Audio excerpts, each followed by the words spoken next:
Diyos mio, Vince. Anong nangyari dito sa kwarto mo? Bakit ang kalat? Ano to, ha? Dumagundong ang boses ni Doña Catalina mula sa itaas ng mansyon. Lahat ng kasambahay ay nagulat, maging si Celestine na anak ng isa sa kasambahay ay nakiusyoso na rin, kahit na hindi halos maigalaw ang nananakit na katawan. Pinilit niya ang sarili na makinig sa pinag-uusapan ng mag-ina habang nakakubli sa gilid ng magarbong hagdanan. Sinabi ko na noon pa na tigilan mo na ang kalokohan mong to, iho. Mom, kakatapos lang ng New Year. Dapat masaya lang tayo. Saka nag-iingat naman po ako. And please, baka takikin ka na naman ng sakit sa puso. So stop worrying, okay? Pangako, ito na ang huli. Dinig nilang lahat na katwiran naman ng anak ng Donya na si Vince. Uniko iho ito at kilala sa buong hasyenda na may pagkapalikero. Lahat na lang ng pabor binigay ko sa iyo, anak. Pero hindi ko alam kung bakit hindi ka pa rin tumino-tino. Mom, calm down please. Sandaling napuno ng katahimikan ang buong bahay. Pagkatapos, muling nagsalita ang Donya. Fine, maglikpit ka riyan. Ikaw mismo ang maglinis ng kwarto na to.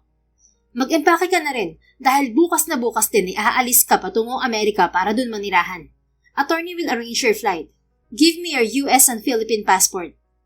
What? Are you serious, Mom? Hindi makapaniwala ang ani Vince. Yes, I am. Dahil hindi na nakakatuwa ang mga pinaggagawa mo. Pati ba naman dito sa loob ng bahay natin, nagdadala ka ng mga babaeng pinaglalaruan mo? Kailan mo ba matututunan magseryoso, anak? But Mom, no buts and ifs, Vince. Mag-empake ka na. Ako nang bahalang mamahala dito sa hasyenda habang hindi ka nagtitino. At kung aayaw ka sa gusto ko, babawiin ko ang mga manang binigay ng ama mo. Nagkakaintindihan ba tayo? May pinalidad na wika ng Donya bago tumalikod. Ilang taon nang pumanaw ang ama ni Vince kaya ang Donya na lamang ang kasama ng binata sa buhay. Mom, you can't do that. Yes, I can. Kaya ngayon pa lang, pag-isipan mo ng mabuti ang gagawin mo. Tandaan mo, hindi ka babalik dito hanggat hindi ka nagtitino, okay? Yun lamang at tuluyan na nitong iniwan ang tulalang si Vince. Si Celestine na nanginginig ang buong katawan ay sumilip sa itaas. Nagulat pa siya nang tumanaw sa baba si Vince na walang suot na pang-itaas at tanging nakatakip lamang na puting kumot sa kanyang bewang. Naninigas ang muscles nito sa dibdib at walang emosyong sinalubong ang tingin niya. Napalunok si Celestine, biglang nauhaw. Muling bumalik sa isip niya ang ginawa nila. Siya kasi ang kasama ng binata kagabi sa kwarto nito. Lasing na lasing si Vince kaya malamang ay hindi siya nito natatandaan. Pagkagising niya ng madaling araw ay agad siyang lumabas ng silid nito. Buti na lamang at tulog pa lahat ng tao sa mansyon kaya sigurado siyang kahit ang kanyang ina ay hindi napansin na wala siya kagabi sa kanilang bahay pagkatapos ng party. Para siyang biglang nag-apoy habang dama ang pawis ng noo. Kaya bago pa siya muling magkasala ay pumasok na siya sa kusina at nagsimulang magtrabaho. Subalit ang isiping aalis si Vince ay naghatid ng iba yung lungkot sa puso niya. Paalam aking minamahal. Bulong niya sa sarili. Alam niyang seryoso si Doña Catalina sa sinabi kanina. Kinabukasan nga ay tuluyan ng umalis si Vince. Nanghihinayang si Celestine pero naisip niyang hindi naman talaga marunong magseryoso ang lalaki. Kaya kahit masakit, pipilitin niyang kalimutan ang nararamdaman para sa lalaki. Isang buwan pang mahigit ang matuling lumipas nang may kakaibang maramdaman si Celestine sa kanyang katawan. Inaantok siya palagi at nasusuka. Natatakam din siya sa mga pagkaing hindi naman niya gusto dati. Kaya napaisip siya at kinabahan. Kailan ba nang huli ako magkaroon ng dalaw? Tanong niya sa sarili, pagkaway wala sa loob na napahawak sa kanyang puson. Celestine anak, masama bang pakiramdam mo? May problema ka ba? Anang kanyang inang si Cecilia na kinagulat niya. Nakaupo siya sa upuang yari sa kawayan sa loob ng maliit na kubo, na halos 30 minuto ang layo mula sa hasyenda Catalina. Ito ang nagsisilbing tirahan nila sa loob ng ilang taon simula nang mamatay ang kanyang ama. Oo, Nay. Bumaling siya rito. Naroon na pala ito sa pintuan ng kusina at titig na titig sa kanya, kaya mas lalo siyang kinabahan. Tinatanong kita kung masama bang pakiramdam mo. Aba, kanina pa kita pinagmamasdan dyan ah. Humugot siya ng mahabang buntong hininga bago nagkwento sa ina. Gaya ng inaasahan niya, nabigla ito. Diyos ko na bata ka. Totoo ba sinabi mo? Buntis ka? At si Vince ang ama? Opo, hindi pa po ako nagpipiti pero sigurado ako na buntis ako, Nay. Delay po ako. Kung ganon, kailangan malaman to ng mga Flores. Nay, nakikiusap ako na wag na lang natin ipaalam sa kanila. Baka tanggalin ka ng Donya sa trabaho at palayasin tayo rito. Narinig niyo naman kung paano magalit si Donya Catalina kahit sa anak niya, di ba? Pinatapon agad niya sa abroad. Suportahan mo na lang po muna ako sa desisyon ko, Nay. Nakikiusap po ako sa'yo. Kakayanin ko to. Kakayanin, anak? Nag-aaral ka pa ng nursing. Paano ka na? Kung sakaling buntis nga po ako, titigil po muna ako kapag malaki na ang tiyan ko. Patawad sa nangyari, Nay. Nagmahal lang po ako pero maling-mali sa una pa lang. Nakaluhod na siya sa harap ng ina. Ilang minutong hindi nakapagsalita ang kanyang ina habang sapo ang kaliwang dibdib. Ayoko na po ng gulo, Nay. Mas mabuti na po siguro na umalis na lang muna ako. Humawak siya sa laylayan ng palda ng ina habang nagsusumamo. Umalis ka mo? Saan ka naman pupunta? Sa Maynila po. Doon po muna ako para makaiwas na rin sa chismis. May naipon naman po akong pera na panimula mula sa mga sweldo ko sa mansyon. Celestine, hindi madali ang pinasok mong buhay. 20 anyos ka pa lang, anak. Wala naman tayong kakilala sa Maynila na pwedeng gumabay sa iyo ron. Alam ko po, Nay, pero kakayanin ko po. Uupa po muna ako ng matutuluyan doon at maghahanap ng trabaho. Ang kailangan ko lang po ay pag-unawa mo at suporta, Nay. Naiiyak na itinayo siya ng ina. Kung yan ang desisyon mo, susuportahan kita. Pero sana hindi magtagal ang pananatili mo sa Maynila, anak. Kailangan mo ring harapin si Vince. Hindi mo maitatago yan habang buhay. Salamat, Nay. Kayo lang po ang lakas ko. Pangako po, kapag okay na ako ron, pipilitin ko makatapos ng nursing gaya ng pangako ko sa inyo noon pa. Niyakap niya ang ina ng mahigpit. Nang araw ding yon, nilisan ni Celestine ang Hacienda Catalina sa probinsya ng San Andres. Ngunit ang pansamantalang pananatili niya sa Maynila ay inabot ng 7 taon. Sa kasalukuyan, nasa bahay siya ng kaibigan niyang si Rita. Sinusundo niya ang kambal niyang anak na si Kaylen at Vincent na 6 na taong gulang na. Mommy, bilis po! Gumawa po kami ni Kaylen ng isang magandang farm gamit ang mga clay. Mataas na sabi ni Vincent nang salubungin si Celestine na kakauwi lamang galing trabaho. Pero mas mabilis na bumungad sa kanya si Kaylen. Buhat ni Vincent ang isang maliit na mesa habang nakatayo doon ng isang magandang farm na gawa sa clay. Biglang kinabahan si Celestine. Noong isang araw, puro kabayo ang pinagkakaabalahang gawin ng kambal. Natingin niya ay nakuha ng mga ito kay Vince. Mahilig din kasi sa kabayo ang lalaki. Mommy, maganda po ba? Pangungulit pa ni Vincent habang nakatingin sa kanya. Ngumiti rito si Celestine. Siyempre, maganda ang gawa niyo. Fantastic, baby. Good job. Ginulo pa niya ang buhok nito. Oops, I think may kulang pa dito, kuya. Ani Kaylen na pumasok at agad ding lumabas mula sa isang kwarto, dala ang mga kabayong clay at inilagay sa ginawang farm ng mga ito. Tapos dito sa gitna magtatayo po tayo ng bahay natin kasama si Lola Cecilia at Ate Abigail, Mommy. Panabay pa ng dalawa sabay appear. Naluha si Celestine at niyakap ang kambal. Ang ganda ng plano niyo, mga anak. Hayaan niyo, mag-iipon si Mommy para matupad natin ang mga yan. Hindi po, Mommy. Si Kuya Vincent at ako po magpapatayo ng ganito para sa'yo. Hindi ba, Kuya? Siko ni Kaylen sa kapatid. Opo, Mommy. Kaya mag-aaral po kami mabuti. Muling napatitig si Celestine sa mga anak. Kung makikita siguro ang mga ito ni Vince, tiyak na madali nitong malalaman kung sino ang ama ng mga ito. 7 taon na ang lumipas pero hindi pa rin niya nakalimutan ang nag-iisang lalaki na lihim niyang tinangi at binigyan siya ng 2 bibo at gwapong kambal. Hindi naging madali ang pakikipagsapalaran ni Celestine sa Maynila. Pero buti na lamang at hindi naman siya pinabayaan ng kanyang ina pagdating sa moral support at financial. 7 years ago, nakilala rin niya si Rita. Nakatabi niya ito sa bus patungong Maynila. May dinalaw daw ito sa San Andres. Nagkataon na mas gusto raw nitong magbus kaysa mag-drive ng kotse. Habang nasa biyahe, Naikwento niya rito na makikipagsapalaran siya sa Maynila kahit nabuntis siya. Nag-alala ito sa kalagayan niya kaya inalok siya nito na sa bahay na muna nito tumuloy pansamantala. Akala pa nga niya may paupahang kwarto si Narita. Ngunit pinatira siya nito ng libre. Medyo may kaya sa buhay si Narita at mababait ang mga magulang nito. Palibhasa nag-iisa itong anak, kaya itinuring na rin siya ng mga ito na kapamilya. Pinagsabay ni Celestine ang pagtatrabaho, pag-aaral at pag-aalaga sa mga anak. Katuwang ang kaibigan at mga magulang nito. Kaya napakalaki ng utang na loob niya sa mga to. Pero paminsan-minsan, lumuluwas ang kanyang ina para kumustahin sila at mag-abot na rin ng pera. Wala ring humpay ang pasasalamat ni Aling Cecilia kay Narita. Celestine, lumalaki na mga anak mo at parehong matalino. Anong plano mo?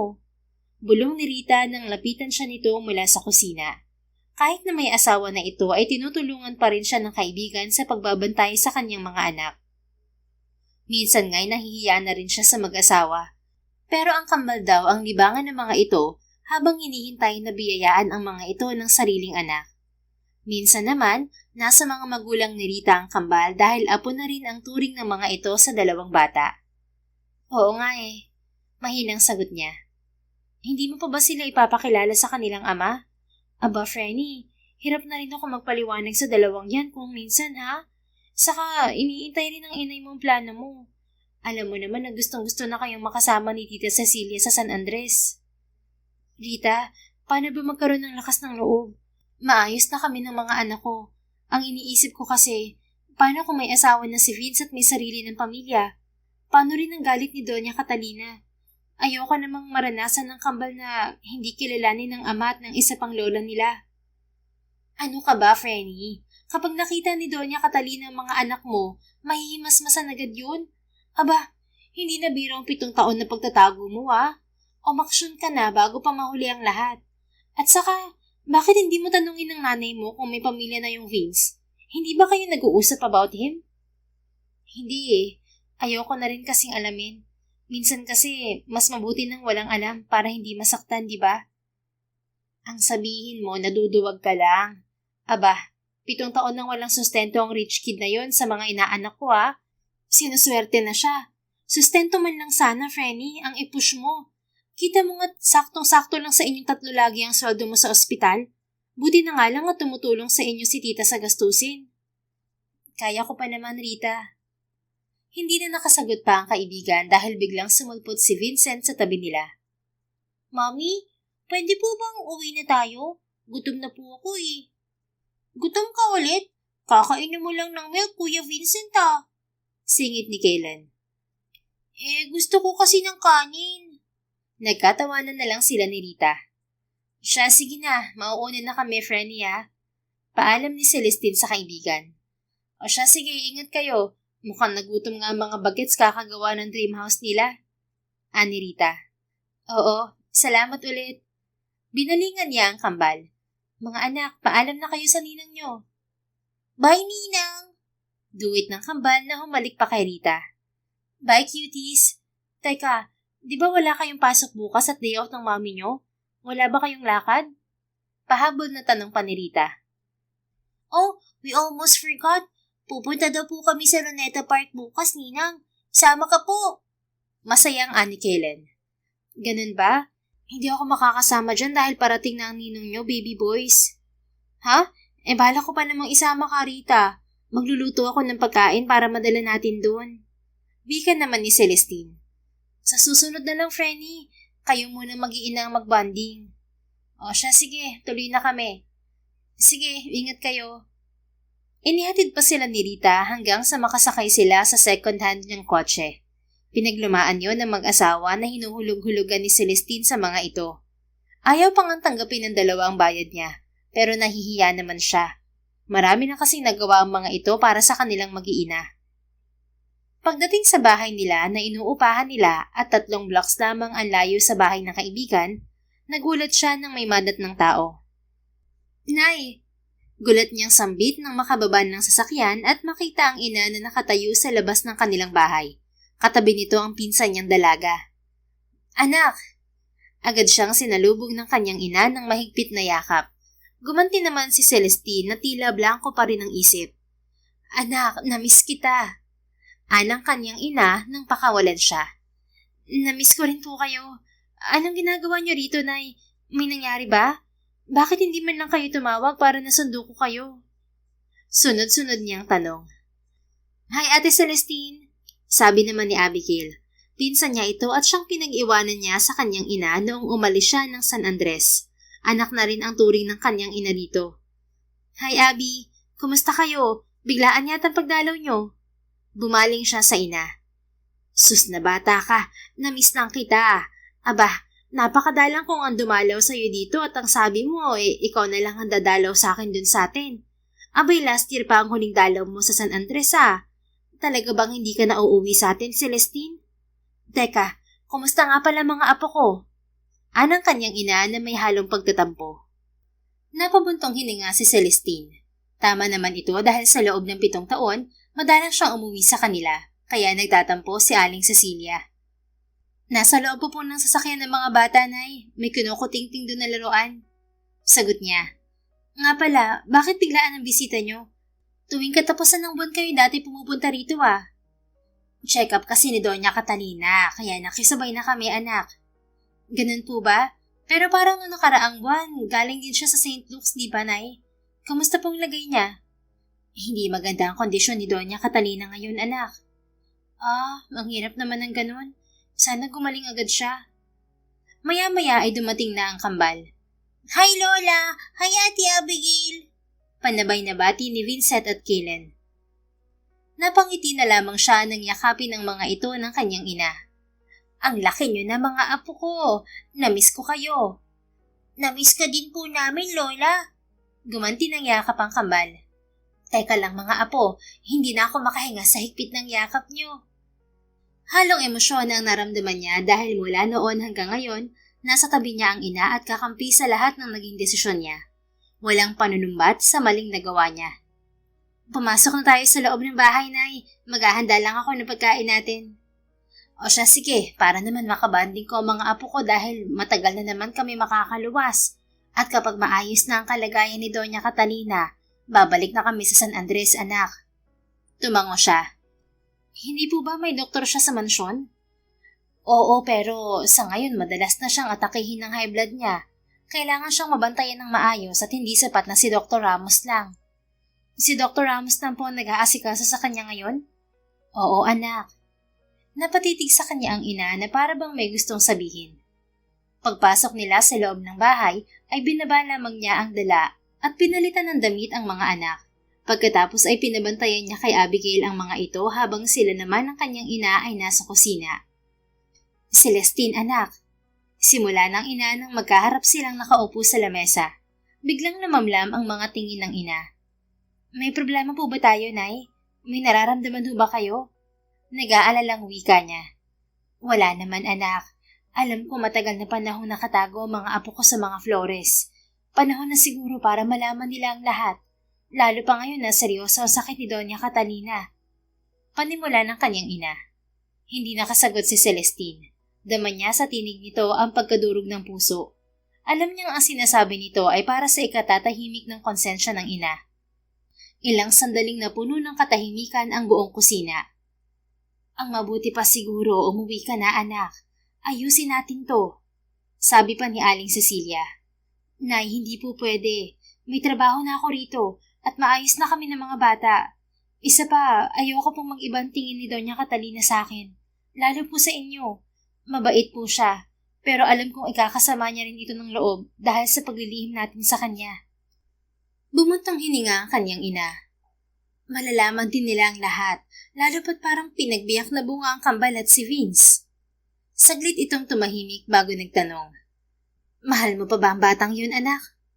Nabigla si Celestine, ngunit hindi na siya naglihim. Noon po, oo, pero unti-unti na pong naglaho sa tagal ng panahon. Ang sa akin lang, Nay, mas mabuti pong manahimik na lang tayo at hayaan na lang ang mga nangyari. Hindi kita masisisi kung ganyan ang iniisip mo, anak. Wala namang ina ang hindi po protektahan ng kanyang mga anak. Pero maliit pa rin ang mundo at tiyak akong hindi magtatagal, magtatanong na ang mga apo ko kung nasa ng kanilang ama. Hihintayin mo pa bang mangyari yun? Anong ipapaliwanag mo sa kanila? Pero Nay, hinawakan nito ang kanyang kamay. Magtiwala ka sa akin, Celestine. Kahit anong mangyari sa paglantad nyo, hindi ko kayo pababayaan. Pakiusap anak, umuwi na kayo. Bigyan mo ng karapatan si Vince sa mga bata. Bakit po, Nay?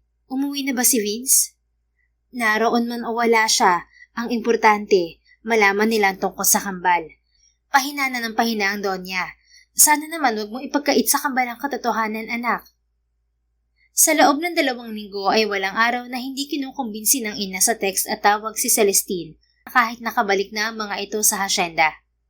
Kaya naman makalipas ang ilang linggo ay napilitan ding umuwi sina Celestine at ang kanyang mga anak sa San Andres. Pinatapos muna niya ang school year ng mga anak para hindi na siya magkaproblema pa kung sakaling manatili sila roon sa probinsya. Naghintay rin muna kasi siyang maayos ang kanyang resignation. Mabuti na lamang at mabait ang head nurse sa pinagtatrabahuhan niyang ospital. Naunawaan siya nito kaya pumayag na rin itong mag-resign siya. Nay, sigurado ho ba talaga kayo rito? Nag-aalin lang ang tanong niya sa inang si Cecilia habang papasok sila sa mansyon ng mga Flores. Yun ang unang apak niya sa mansyon matapos ang 7 taon. At hindi niya inaasahang babalik siya ng hasyenda bilang personal nurse ni Doña Catalina dahil na rin sa pakiusap ng kanyang ina.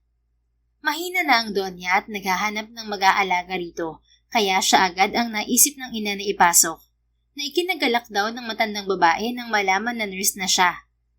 Bakit naman hindi? Tiyak ko matutuwa ang Doña sa pagbabalik mong to, anak. Napabuntong hininga si Celestine at tuloy-tuloy na naglakad sa silid ng Doña na naroon lamang sa unang palapag ng mansyon. Kakatok na sana siya nang pigilan ng kanyang ina. Ako na.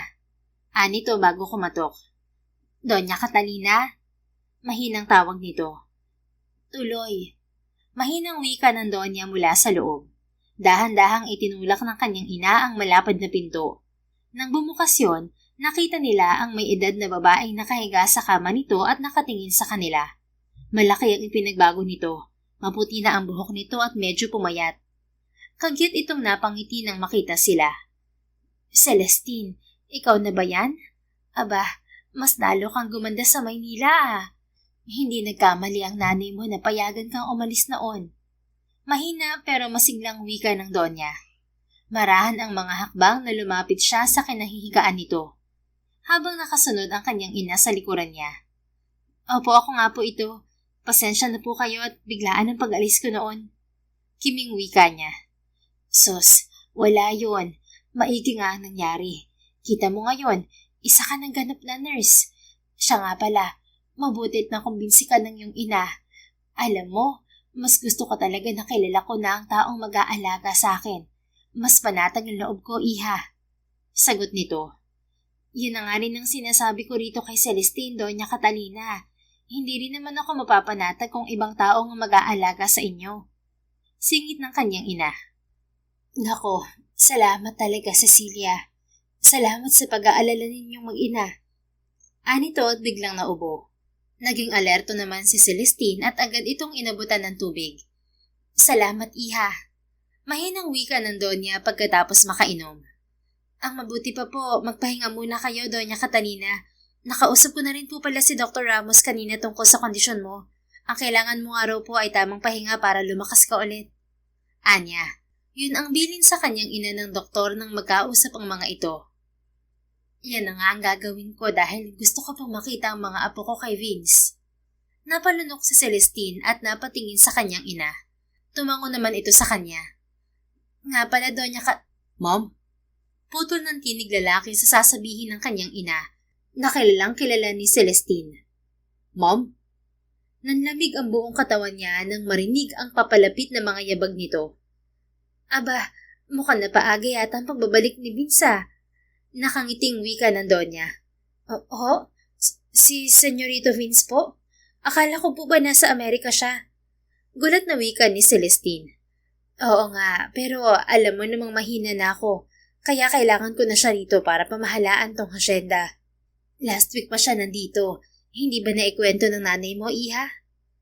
Hindi na niya nagawang sumagot dahil alam niyang nasa likuran na nila ang lalaki. Mom, Ani Vince mula sa pintuan. Parang robot na dahan-dahang umikot ang ulo ni Celestine. Nang tumapat sa pinto ang mga mata niya, eksakto yung sinalubong ng lalaki at muntik pa siyang matulala kung hindi siya siniko ng kanyang ina. Wala pa rin kasing pagbabago ang lalaki. Ang gwapo pa rin ito kahit na naka-polo shirt lang ito at pantalong maong. Matangkad ito, alon-alon ang buhok at napakatangos ng ilong. Ang mga mata naman nito ay tila palaging nangungusap habang ang mga labi naman ay parang laging nangiimbita. Kaya nga balihim niya itong itinangi sa bata niyang puso noon. Celestine? Anitong nakatitig pa rin sa kanya. Tumikhim siya. Senyorito Vince. Isang pilit ng ngiti ang pinakawalan niya habang palapit sa kinatatayuan nila ang binata. Vince, iho. Masiglang bati ni Doña Catalina na siyang pumutol sa magkahugpong paring mga mata nila. Ma, lumapit ang binata sa ina. May bisita ka po pala. Anito at niyakap na mahigpit ang Donya saka sinalubong si Celestine ng tingin. Oo anak. Teka, si Celestine nga palang magiging nurse ko mula ngayon. Anang ginang bago tumingin sa kanya. Lumingon din si Vince at muling nagtama ang kanilang mga mata. Do you remember her, iho? Oo naman po, ma'am. Bumaling to sa kanya. Nurse ka na pala? Opo, Senyorito Vince. Makikisingit na po muna ako, Doña Catalina. May importante lang po akong sasabihin. Anang kanyang ina na ikinalaki ng kanyang mga mata. Nay, sige, ano ba yon, Cecilia? Ngayon pong dito na ulit magtatrabaho sa inyo si Celestine. Napag-usapan namin mag-ina na ako po ay magpapahinga na sa pagtatrabaho. Sana po'y maunawaan ninyo. Sandaling nakahinga sa Celestine ang maluwag sa narinig. Akala niya kasi ay kung ano na ang sasabihin ng kanyang ina tungkol sa kambal. Ganoon ba? Sige, wala namang problema. Naiintindihan ko naman kung bakit gusto ka nang magretiro nitong si Celestine. Tumatanda na tayo, Cecilia. Kita mo nga ako, nakaratay na ako dito sa aking kama dahil may sakit. At hindi maglalaon, ipipikit ko na rin ang aking mga mata. Anang Donya. Mom, don't say that. Mahaba pa ang buhay mo, okay? Ani Vince. Oo nga naman, Doña Catalina. Mahaba pa ang buhay natin dahil alam kong pareho pa tayong may misyon sa mundo. Saka kailangan pa tayo ng mga anak natin. Segunda ng kanyang ina. Sana nga, Cecilia. Huwag po kayo mag-alala, Doña Catalina. Gagawin ko lahat para maalagaan kayo ng husto. Sabi ni Celestine. Nako, salamat kung ganun, iha. Bueno, pag-usapan natin ang magiging sahod mo dito. Triple yun sa sahod mo sa dati mong pinagtatrabahuhan. Po? Parang sobra-sobra naman po yata yun, Doña Catalina. Hindi naman po ako naghahangad ng mataas na sahod. You deserve it, Celestine. Alam kong isa ka mabuting nurse, kaya wag mo nang tanggihan ang offer ko. Isa pa, tuwing linggo ang day off mo para makasama mo ang inay mo. 7 taon kayo nagkawalay. Kaya dapat yung sulitin ang muli mong pagbabalik dito sa San Andres. Salamat po. Hindi lang po ako makapaniwala. Malaki na po ang 30,000 kong sahod. At kung triple po niyo na magiging sahod ko, sobra na po ata Just accept it, Celestine. Putol ni Vince sa iba pa niyang sasabihin. I'm sure tama naman ang rason ni Mami sa pagbibigay sa'yo ng mataas na sahod. Dahil yun talaga nararapat sa kagaya mo. Nako, Doña Catalina, Senyorito Vince, ngayon pa lang ay nagpapasalamat na ako sa kabutihan ng inyong puso. Malaking tulong po ito sa amin. Sabi naman ng kanyang ina. Walang anuman, basta bukas ko na pagsisimulain itong si Celestine. Ani Doña Catalina. Maraming salamat po talaga. Tanging nasabi niya. Bueno, magpapahinga na muna ako. Iho, pakihatid mo sila sa kanila, ha? Ho? Naku, wag na ho. Mabilis na tanggi ni Celestine sabay iling. Okay na po kami, Doña Catalina. Nakakahiya naman kay Senyorito Vince. Baka nakakaabala kami sa kanya. Segunda ng kanyang ina sa kanya. Okay lang naman po sa akin, Manang Cecilia. Sabi naman ni Vince. Mariing nakagat ni Celestine ang labi bago tumingin sa kanyang ina. Wag na po talaga, Senyorito. Pero para hindi na tayo magtalo, kaili ko na lang po kami magpapahatid. Ayos lang po ba yun? Suggestion ni Aling Cecilia. Mukha namang nakumbinsi ng kanyang ina ang mga kaharap dahil marahang tumango ang mag-ina na ikinahinga ni Celestine ng maluwag. Salamat po. Tutuloy na po kami ni Inay. Paalam niya sa mga to. Sige, mag-iingat kayo. Bukas na lang, iha. Anang Donya. Salamat po, Donya Catalina. Sabi ng kanyang ina bago siya hinawakan sa kamay. Magkasabay silang lumabas sa silid, kaya nagulat siya nang marinig si Vince sa kanilang likuran. Ihahatid ko na kayo hanggang sa sasakyan. Presenta nito. Nako, senyorito, wag na po. Mabilis tatanggi ni Celestine. I insist. Napatingin siya sa kanyang ina. Hindi naman ito nagsalita kaya hinayaan na lamang niya ang lalaki. Inalalayan pa sila nitong makasakay sa kotse. Nico, ingat sa pagmamaneho. Bilin pa nito sa binatang driver. Oo, senyorito Vince, alis na po kami. Nakahinga lang ng maluwag si Celestine nang makalayo na ang kotse yung sinasakyan nila. Lumingon pa siya sa pinag-iwanan nila kay Vince at nakita niyang nakatayo pa rin doon ng lalaki habang tinatanaw ang sinasakyan nila. Naramdaman niya ang paghawak ng ina sa kanyang kamay kaya napalingon siya rito. Sa ibang araw na lang siguro natin sabihin kay Donya Catalina ang totoo, anak. Bulong nito. Pero Nay, ibang usapan na po ngayon nandito na si Senyorito Vince. Pero alam mo, kailangan nilang malaman ng totoo. Bakit po ba hindi niyo sinabi sa akin na umuwi na pala siya? Dahil alam kong hindi ka lalo uuwi kung sinabi ko. Anak, bukod sa magandang trabaho sa kanila, alam mo gustong-gusto ko na kayong makasama kaya pinipilit kita laging umuwi na. Napabuntong hininga siya at tumingin na lang sa labas. Yun ang ikinakatakot niya kung bakit ayaw niyang umuwi. Ang mabunyag ang katotohanan. Baka kasi masaktan ng kambal at itanggi ng mag-inang Flores. Pero naroon na siya, kaya wala na siyang magagawa kundi harapin ang kapalaran nila. Wala na rin kasi siyang babalikan sa Maynila. May anak na siya kaya nakakahiya nang makitira ulit kina Rita habang nagsisimula ulit siya doon. Kinabukasan, maagang naghanda si Celestine para sa unang araw niya bilang private nurse ni Donya Catalina. Nay, kayo na pang bahala dito, pati kina Vincent at Kaylen. Bilin niya sa ina, pagkuway nagmano siya rito. Tulog pa ang mga bata, hindi na niya ginising at bakasyon naman sa eskwela. Oo anak, ako nang bahala dito. Mababait naman at bibaw mga apo ko katulad ng kanilang ama. Nay, ay nako. Sige na, baka kailangan ka na sa mansyon. Tatawag na lang kami sa'yo. Tumango si Celestine. Salamat po, Nay. Salamat po sa lahat-lahat. Sa pag-unawa at suporta. Salamat dahil hanggang ngayon nariyan ka pa rin para samahan ako sa pagharap sa aking mga problema. Kahit na binigo kita at nabuntis ako ng maaga, hindi mo ko iniwan. Wala yun, anak. Sino pa bang magiging kakampi mo sa buhay na to? Hindi ba ako lang? Kaya huwag ka na mag-isip ng kung ano-ano. Ang kailangan mo lang pagtuunan ngayon ng pansin ay ang trabaho mo. Gustong maiyak ni Celestine dahil kinakain siya ng guilt. Hiyang-hiya siya sa ina nang ipagtapat niya rito ang naging kapusukan niya 7 years ago. New Year noon at may party sa mansyon, kaya lahat ng tauhan ng hasyenda ay naroon. Nalasing ng husto noon si Vince. Nilapitan siya nito at tinukso-tukso. Kahit alam niyang hindi siya nakikilala nito at tinuturing na isa lamang sa mga nilalandi nito ng gabing yon, nagpadala siya sa tukso, kaya ipinagkaloob niya ang sarili dito na walang pagsisisi. Subalit hindi naman niya akalaing magbubunga ang isang gabing kapusukan nila. Isang pagkakamali na nagbunga ng napakaganda. Bagamat nahirapan siya sa pagbuhay sa kambal, araw-araw niyang pinagpapasalamat sa Diyos na binigyan siya nito ng 2 anak na naging dahilan para lalo siyang magpursige sa buhay. Salamat po talaga, Nay. Ani Celestine bago niyakap ang ina. Oo na, basta ngayon kailangan nating maitama ang lahat. Hindi mo naman kasi matatakasan ng mga problema.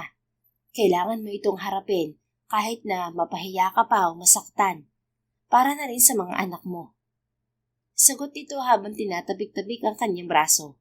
Huminga ng malalim si Celestine at pilit pinigilan ang pagpatak ng kanyang mga luha. Sige na anak, lumakad ka na at baka tanghaliin ka. Anang kanyang ina. Nay, narito po si Kuya Nico. Ipinasusundo yata si Ate Celestine. Ani Abigail na napakiusapan niyang tulungan ng kanyang ina na magbantay sa kambal habang nasa trabaho siya. Nako, talagang pinasundo ka pa. Sige na, humayo ka na. Sige, Nay. Humalik muna siya rito bago dumaan sa kwarto ng kambal na tulog pa rin. Napansin niyang kahit pangalawang gabi pa lamang ng mga ito sa probinsya, ni hindi namahay ang mga ito at mahimbing lagi ang tulog. Sabi nga ng kanyang ina, mukhang hiyang daw doon ang kambal. I love you, sweethearts. Anya sa mga bata. Hinalikan ni Celestine sa noo ang mga anak bago lumabas ng kanilang bungalow na bahay na utay-utay nilang pinapagawa ng kanyang ina. Tuloy-tuloy siya sa sasakyan at binuksan ng backseat. Doon na lamang niya inilagay ang hindi naman kalakihang maleta bago naupo sa passenger seat na hindi nililingon ng driver na si Nico. Naramdaman niya ang pag-usad ng sasakyan kaya nanatili siyang nakatingin sa malayo. May plano ka bang panisin ng laway mo, Nurse Celestine? Ay, kalabaw ka! Bulalas niya dahil sa gulat sa biglaang nagsalita. Agad siyang napabaling sa driver. Nanlaki ang mga mata niya nang makilala ito. Senyorito Vince, kayo po pala. Ginulat niyo ako. Gaya kahapon ay naka-casual attire pa rin ito, pero hindi nawawala ang ngiti sa mga labi. Ako nga, bakit? May iba ka pa bang inaasahan? Akala ko po kasi si Nico ang kasama ko. Pasensya na. Bakit mo pala ako sinundo? May tricycle namang masasakyan. Dahil gusto ko. Saka di hamak namang mas gwapo ko kay Nico, hindi ba? Oo? Kidding. Tatawa-tawang bawi nito. Huminga ng malalim si Celestine. Mabuti na nga lang at hindi pagising ang kambal kanina dahil kung hindi, tiyak na uulanin siya ng katanungan mula sa lalaki. So, how are you, Celestine? Good morning, by the way. Tanong ni Vince makaraan ng ilang sandali. Ayos naman po. Good morning din po. That's not the answer I wanted to hear. Tumingin ito sandali sa kanya mula sa rearview mirror. How really are you, Celestine? Napalunok siya pagkaway mabilis na ibinaling sa unahan ng mga mata. Iba pa rin ang epekto ni Vince sa kanya na ngayon ay mas mature na at mukhang seryoso na sa buhay. Akala niya ay nawala na ang pagtingin niya dito. Pero sa mga sandaling yon, parang bumalik lang si Celestine sa dating siya, na palaging kinikilig sa tuwing makikita ito. Parang crush na ulit niya ang gwapong senyorito. Ano? Naputol na ba ang dila mo, Nurse Celestine? Untag nito. Napakurap siya at mabilis na ipinilig ang ulo. Sorry, ano nga ulit ang tinatanong mo? Tinatanong kita kung kumusta ka na after everything that happened to us. Mariing kinagat ni Celestine ang labi. Alam niyang ang tinutukoy nito ay ang nangyari sa kanila noong New Year's Eve 7 years ago. Anong ibig mong sabihin, senyorito? Maang-maangan niya. Alam ko nangyari sa atin noon. Lasing ako pero natatandaan ko ang lahat, Celestine. At may utang akong sorry sa'yo dahil biglaan ang alis ko noon. I'm sorry, Celestine. Sana hindi mo ako kinamuhian. Ayos lang. Matagal na rin yun at nakalimutan ko na. Thank you. Mula noon, hindi ko na nakalimutan ang nangyari sa atin. Alam kong palikero ang pagkakakilala mo sa akin. Pero mula noon, nagbago na ako at nag-focus na lamang sa pag-aaral. Hanggang pabalikin ako ni Mami dito. Mabuti naman kung ganun. Siguradong proud sa'yo si Doña Catalina. Yeah, ang focus ko na lang ngayon ay siya at ang negosyo. But I'm glad that you pursue something instead of staying inside your mansion, Celestine. Mas naging malawak ang mundo mo ngayon. Natupad mo rin ang pangarap mo. Nabanggit kasi yun ni Manang Cecilia noon sa akin na pangarap mo talaga makatapos ng nursing. Tama ka. Mas marami na akong oportunidad ngayon. Maigi nga yan at masaya ako para sa'yo, Celestine. Medyo nakahinga rin ako ng maluwag. Bakit naman, senyorito? Matagal na hindi nakasagot ang binata. Patuloy lang ito sa pagmaneho habang nakatingin sa unahan. Siyempre, naroon pa rin ang sundot ng konsensya sa ginawa ko sa'yo noon. Mga bata pa tayo noon at nag-alala ako na baka maka-apekto sa'yo yun. Pero napanatag ako ng ikwento ni Mami kagabi na naging maayos ka sa nakalipas na 7 taon. Sa Maynila ka ron nanirahan. Doon ka rin daw nag-aral habang pinagsasabay ang pagtatrabaho. Tama ba? Hindi makasagot si Celestine. Sa totoo lang, gusto niya itong sigawan. Sabihin dito kung anong klaseng hirap ang pinagdaanan niya. Kung paano niya mag-isang hinarap ang pagbubuntis sa kambal. Kung paano niya inalagaan ng mga ito. Kung paano halos gumapang na siya sa hirap para lamang mabigyan ng maayos na buhay ang kanyang mga anak. Pero lahat ng yun ay nasa isip lang ni Celestine. Wala naman siyang karapatang manumbat dahil maliri naman siya. At ngayon, nahihirapan siyang timbangin kung ano ang mas dapat na gawin para sa kanyang mga anak at kay Vince na rin. Isa pa, kahit gaano kahirap ang buhay niya noon, may mga tao namang umaalalay at sumusuporta sa kanya. At ang mga anak niya ang naging lakas niya sa lahat ng sandali. Celestine, Anang lalaki nang manatili siyang tahimik. Kimi siyang umiti. Tama ka, senyorito. Marami talagang magandang naidulot sa akin ng nakalipas na 7 taon. Sagot niya para hindi na humaba pa ang usapan. At ngayon, narito na tayo. Can we be friends? Po, senyorito? I said, can we be friends? Inihinto nito ang sasakyan at humarap sa kanya. Pagkatapos, inilahad nito ang kamay sa harapan niya. Matagal na napatitig doon si Celestine, pagkaway sa mukha ng lalaki. Sige po, anya bago tinanggap ang palad nito. Napaigtad pa siya nang maramdamang tila may kuryenteng nanulay sa mga palad nito patungo sa kanya. Thank you, Celestine. I'm really looking forward to getting to know you more. Bakit naman po? Dahil malaking utang ko sa'yo. Sagot nito bago muling nagmaneho. Hindi naman na nagsalita pa si Celestine dahil hindi rin niya alam kung anong tinutukoy nito. At nang makarating sila sa mansyon, bahagya na lang silang nag-usap ng lalaki. Ako na, sabi ni Vince nang kinukuha ni Celestine ang luggage niya. Naku, senyorito, ako na lang ho. Kayang-kaya ko naman po ito dahil maliit lang ang maleta ko. No, ako na lang. At pagkasabi niyon ay binuksan ni Vince ang backseat at kinuha ang maleta ng dalaga. Tara na, ihahatid na kita sa kwarto mo. Ho? Huwag na ho. Tara na, Celestine. Huwag ka na makipagtalo. Hindi na ito nakatanggi nang mauna na siyang pumasok sa loob. Napangiti naman si Vince habang nakasunod sa kanyang babae. Ang totoo, unang kita pa lang niya kay Celestine noon ay attracted na siya rito. Subalit napakabata pa nito noon. She was just 20 at nag-aaral pa. Siya naman ay ganoon din. Mas matanda lang siya ng 3 taon dito. Kaya sinikap niyang ibaling sa iba ang atraksyong nadarama. Ngunit dahil sa epekto ng alak, hindi na napigilan ni Vince ang sarili na akitin noon si Celestine at maisama sa kanyang silid. Kinaumagahan, balak sana niyang kausapin noon ang ina nito at ang mommy niya. Subalit nagalit naman ng husto ang kanyang ina. Hindi niya ito nagawang suwayin dahil may sakit ito kaya pumayag siyang ipadala nito sa Amerika. Hindi naman niya inaasahan na sa pagbabalik niya ay muling masisilayan ang malaanghel na mukha ni Celestine at masasabi niyang mas gumanda pa ito ngayon. Kaya sisikapin niyang itama ang lahat ng mga nagawa niya noon. Ang kanya na rin namang ina ang may sabi na wala pang asawa o nobyo si Celestine, bagay na ikinasiya ng kanyang puso. Nga pala, Celestine, dun ka raw matulog sa itaas, sabi ni Mommy. Ani Vince na mapagbuksan niya ito ng pintuan ng mansyon at tuloy-tuloy sa hagdanan paakyat sa itaas. Oho, bakit dito? Masyado itong malayo sa kwarto ni Doña Catalina. Paano kapag kailangan niya ako sa gabi? Ginawan ko na yan ang paraan. Bukod sa may CCTV sa loob ng kwarto ni Mommy na connected sa monitor na nasa kwarto mo, meron din siyang telepono at doorbell sa gilid ng kama niya na connected pa rin sa kwarto mo. Kaya hindi siya mahihirapang tawagin ka at hindi ka rin mahihirapang i-monitor siya sa gabi. Paliwanag niya. Ganun ba? Sigurado ka bang hindi ko kailangan bantayan si Doña Catalina ng 24 oras? Hindi na. Nakamonitor din ako sa kanya pati na si Dr. Ramos. Ginawan ko ng paraan para kahit malayo ang doktor niya, kaya pa rin siyang i-monitor online. Sige ho. Kung yun ang pasya mo, senyorito. Darating nga pala si Dr. Ramos mamaya para i-check si Mommy. Ikaw na lang munang bahala dahil pupunta pa ako sa Azocarera at Pinyahan. Dadaanan ko rin ng Bakahan at Tampalayan. May mga kailangan daw akong asikasuhin doon, sabi ni Mom. Imporma ni Vince sa babae. Sige po, ako na bahala sa kanya. Here, maiwan na muna kita rito. Ani Vince nang buksan ang pinto ng magiging silid ni Celestine. Salamat, senyorito. Iniabot niya rito ang maleta nito kaya muling nagdikit ang kanilang mga palad, and he was sure that Celestine was flushing red. Napangiti siya. Isa pa nga pala, nakalimutan ko sabihin na tigilan mo na ang pagpuat ho sa akin, Celestine.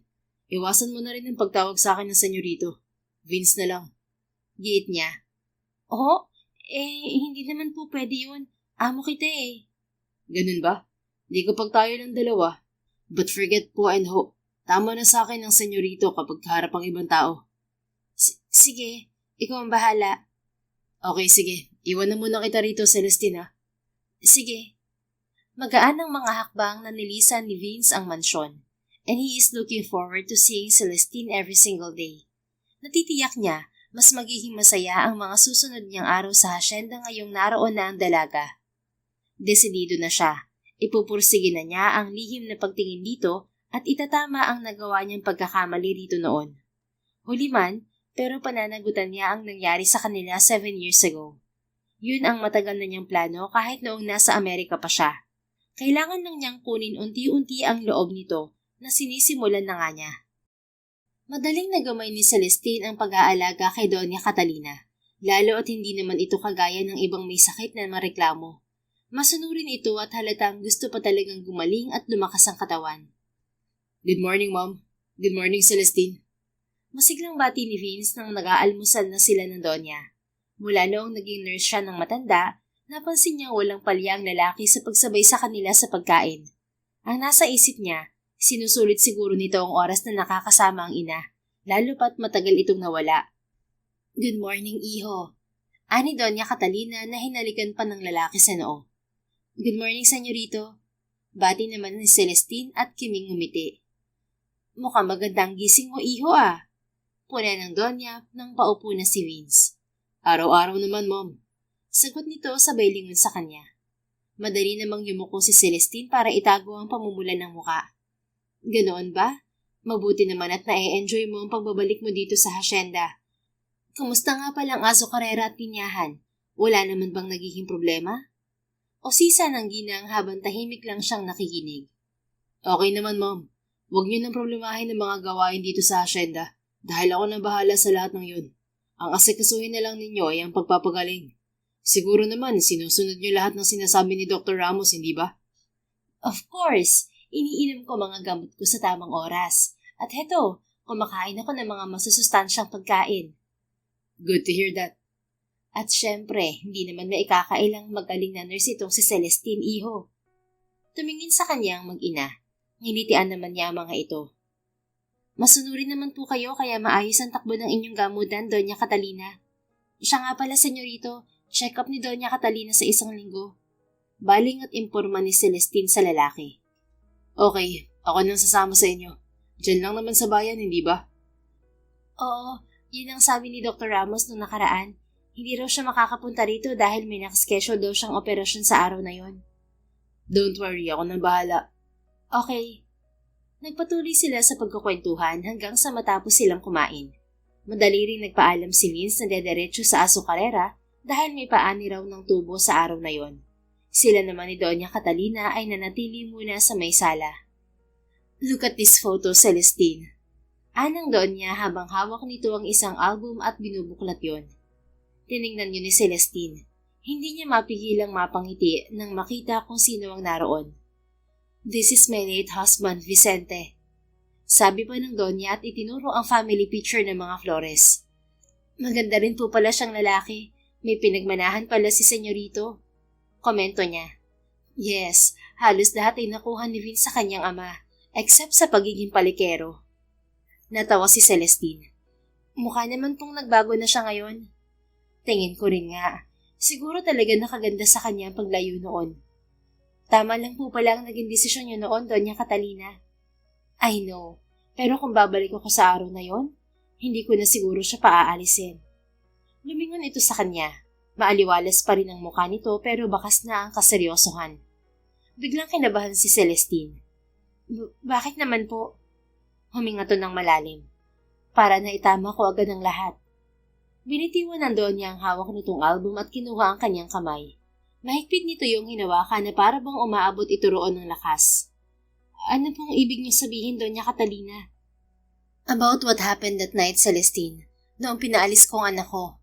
Mali ako sa bagay na yon. Pero kung matino lang noon si Vince, hindi ko sana siya pinaalis. Doña Catalina, may dahilan po ang lahat kaya nangyari yun. Madali niyang niyakap ang matanda. Tama ka naman. Pero naisip ko, kung hindi ko pinalayo si Vince noon, may masayang pamilya na kaya siya ngayon? Siguro nga tapos na yon. Pero mas gusto ko na din na isang araw may lumapit sa akin na naging babae niya noon at sabihin na may anak siya kay Vince. Bakit niyo po naisip yan, Doña Catalina? Wala lang. Naisip ko lang kasi na nasa tamang edad na si Vince para magkaroon ng pamilya. Sa dinami-dami ng naging babae niya noon, ngayon ata ay wala na siyang balak na bigyan ako ng apo. Matanda na ako at bago man lang sana ako mawala sa mundo, maranasan ko man lang sana na muling sumigla ang mansyon na to at mapuno ng ingay ng mga apo ko. Natahimik si Celestine, tinamaan ng konsensya. Bigla siyang naawa sa matanda na sabik ng magkaroon ng apo. Iha, may problema ba? Bakit bigla ka atang natahimik? Puna ng ginang. Ano po kasi? Ay, paano ko po ba sisimulan to? Tumayo siya dahil hindi niya alam kung saan kukuha ng lakas.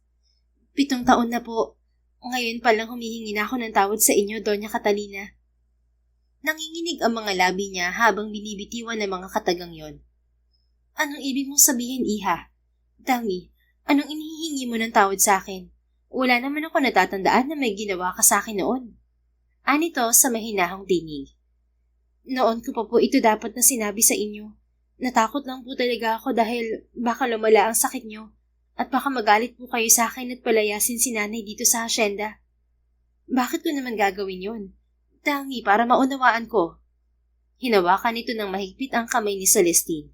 Napatingin siya roon, pagkuway sa ginang. Ipangako niyo pong hindi kayo mag-iisip ng kung ano-ano, na magiging kalmado lang po kayo sa oras na sinabi ko tungkol sa kanila, Doña Catalina. Ano bang sinasabi mo, Iha? Pakilinaw mo nga. Anong tungkol sa kanila? Lumunok muna si Celestine ng magkakasunod bago nakuhang sumagot. Ano po kasi, natatandaan niyo po ba noong umagang pinagalitan niyo si Señorito Vince bago siya pinadala sa Amerika? Oo naman, New Year yun at naglasing siya, tapos nag-uwi ng babae, kaya napuno na ako sa batang yun. Ang totoo, ako po ang babaeng nakasama ni Señorito Vince ng gabing yun. At nagbunga po ang kapusukan namin, Doña Catalina. Nagbunga po yun ng kambal na lalaki. At sorry po kung ngayon ko lang to sinabi. Natakot po kasi ako. Ano ka mo? Hindi makapaniwalang anang Donya. Patawad po, Doña Catalina. Patawad po kung naglihim ako sa inyo. Wala na po akong maisip noong paraan dahil gulong-gulo na po ako. Halo-halo rin po ang nararamdaman ko. Kasabay ng takot na baka magalit kayo at kutsain ako ng mga tao. Mabilis niyang paliwanag. Nakita ko po na galit kayo noon kay Senyorito. Kaya nakiusap po ako kay nanay na ilihim na lamang namin ang nangyari. Pati ang pagbubuntis ko. Matagal siya nitong tinitigan na parang nagkaroon siya ng 3 ulo.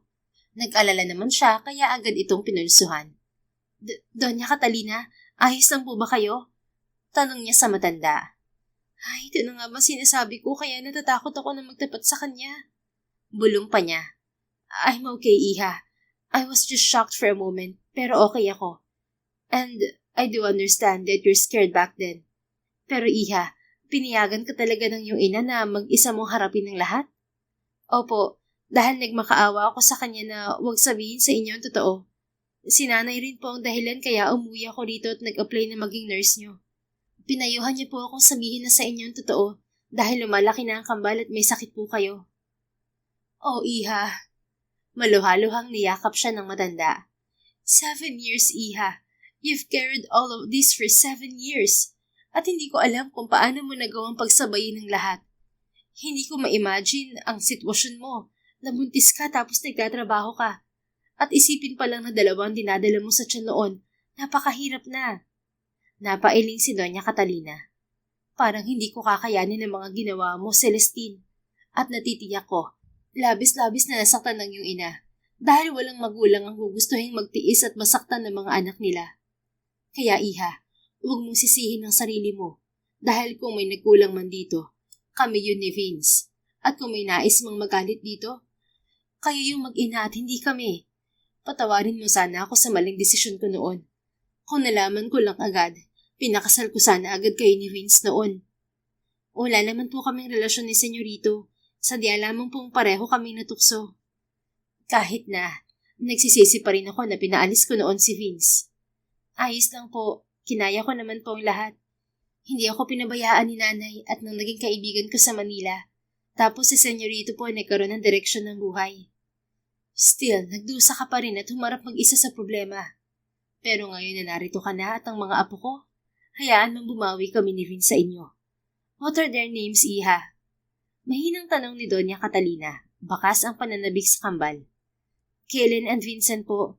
Pareho po silang medyo long hair. Ang kaibahan lang nila, mas matangkad ng kaunti si Kellen at may nunal po siya sa gilid ng kilay. Siya nga? Opo. Huminga ng malalim ang matanda. Kalabisan man pero pwede ko ba silang makita at makilala agad? Pangalan pa lang mukhang bibo na sila. Excited na ako makausap sila, Iha. Oo naman po. Yun talagang rason kaya umuwi kami. Natakot lang talaga ako magsabi nung una. Pero ipakikilala ko naman po talaga sila sa inyo dahil alam ko naghahanap na rin sila ng ama. Although hindi nila ako direktang tinatanong, pero madalas kong marinig sa kaibigan kong si Rita na nagtatanong sila. Who's Rita? She's my friend po. Siya po yung nabanggit ko kanina. Nakilala ko po siya noon sa bus nung lumuwas ako ng Maynila. Siya rin ang naging katuwang ko mula nung buntis ako hanggang sa pagpapalaki ng kambal, kasama ang magulang niya, na itinuring na din po kaming parang kapamilya. I should thank your friend and her parents. Ani Doña Catalina. I want to invite them here para naman mapasalamatan namin sila. Welcome na welcome sila dito sa hacienda at sa mansyon. Sige po, tiyak na matutuwa sila kapag nalamang okay na pong lahat. Wika ni Celestine. Iha, isa lang sanang pakiusap ko. I don't want Vince and you to suffer from the mistakes that I made. Ako may kagagawa ng lahat ng to. Kaya wala akong karapatang magalit sa inyo ng iyong ina. Patawad talaga at kailangan ko ring humingi ng tawad kay Cecilia. Hindi ko man lang napansin na may inililihim pala siya sa akin sa loob ng 7 taon. Ang madalas lamang niya sabihin sa akin noon ay maayos ka sa Maynila at ganap ng nurse. Doña Catalina, wala po kayo dapat na ihingi ng tawad sa amin. Pare-pareho po tayong nagkamali at natakot noon. Kaya huwag niyo na pong isipin yun dahil makakasama lang po ito sa kalusugan niyo. Kahit paanong sabihin mo, malaki ang naging parte ko sa nangyaring to. Kaya sana, kung maaari, huwag mong pagsarahan ng pintuan si Vince Celestine. Hindi ko naman po yun gagawin sa kanya. At gaya po ng sinabi ko kanina, ipakikilala ko po talaga sa inyo ang kambal sa lalong madaling panahon. Ako po ang dapat na humingi ng tawad dahil pinagdudahan ko ang kabutihan niyo at inisip na baka hindi matanggap ang kambal. Huminga ng malalim ang Donya, pagkuway hinaplos ang pisngi niya. Napakabuti ng puso mo, Celestine. At kung may babae man akong gusto para sa anak ko, ikaw yun at wala nang iba. Doña Catalina. Ngumiti ito. Iha, matanda na ako para hindi malaman ng mga bagay-bagay sa mundo. Lalo na ang mga nangyayari dito sa mansyon noon pa man. Alam ko, hindi mo man aminin, pero nararamdaman kong gusto mo si Vince. Kitang-kita ko yun sa kislap ng iyong mga mata at sa pagsulyap-sulyap mo sa kanya noon. Kaya kung magugustuhan ka rin ng anak ko, ako na magiging pinakamasayang tao sa mundo. Doña Catalina, hindi ko po alam ang sasabihin ko. Then don't say anything, Iha. Basta sa ngayon, ang kasiyahan at kaligtasan niyo ng mga apo ko ang tangi kong dalangin sa itaas. Mas may saysay na ang buhay ko dahil alam kong may mga apo kong kailangang alagaan. Walang salitang niyakap ni Celestine ang matandang Donya. Akala talaga niya ay mahihirapan siyang ipaliwanag dito ang totoo. But everything turned out to be much better. Pagkatapos nilang mag-usap at masiguro na ni Celestine na tulog na ito, tinawagan niya kaagad ang kanyang ina. Nabigla man ito sa mga nalaman, pero mas nanaig ang pagiging ina at kaibigan nito sa matandang Donya. Si Vince na lang ang problema niya dahil nag-aalala siya sa magiging reaksyon nito. Gaya noon, baka hindi pa ito handang maging ama. Mabilis na lumipas sa mga araw at 3 linggo na agad ang nakalipas. Nag-aayos ng damit si Celestine na dadalhin pa uwi sa kanila para handa na iyon mamaya pagkatapos ng duty niya. Nagpalit na rin siya ng puting uniforme, saka pinusod ang buhok para malinis tingnan. Sinuot din niya ang kanyang relo para hindi na niya kailangan tumingin sa wall clock. Hindi rin niya kinalimutang lagyan ng lip balm ang kanyang mga labi. Ni hindi siya nag-abalang mag-makeup dahil hindi rin siya sanay. Makalipas ang ilang saglit, nakarinig siya ng katok mula sa pinto. Sandali, sino yan? Ani Celestine bago naglakad patungo sa pinto. Senyorito, ikaw pala. Gulat niyang wika pagbukas ng pinto. Yes, ako nga.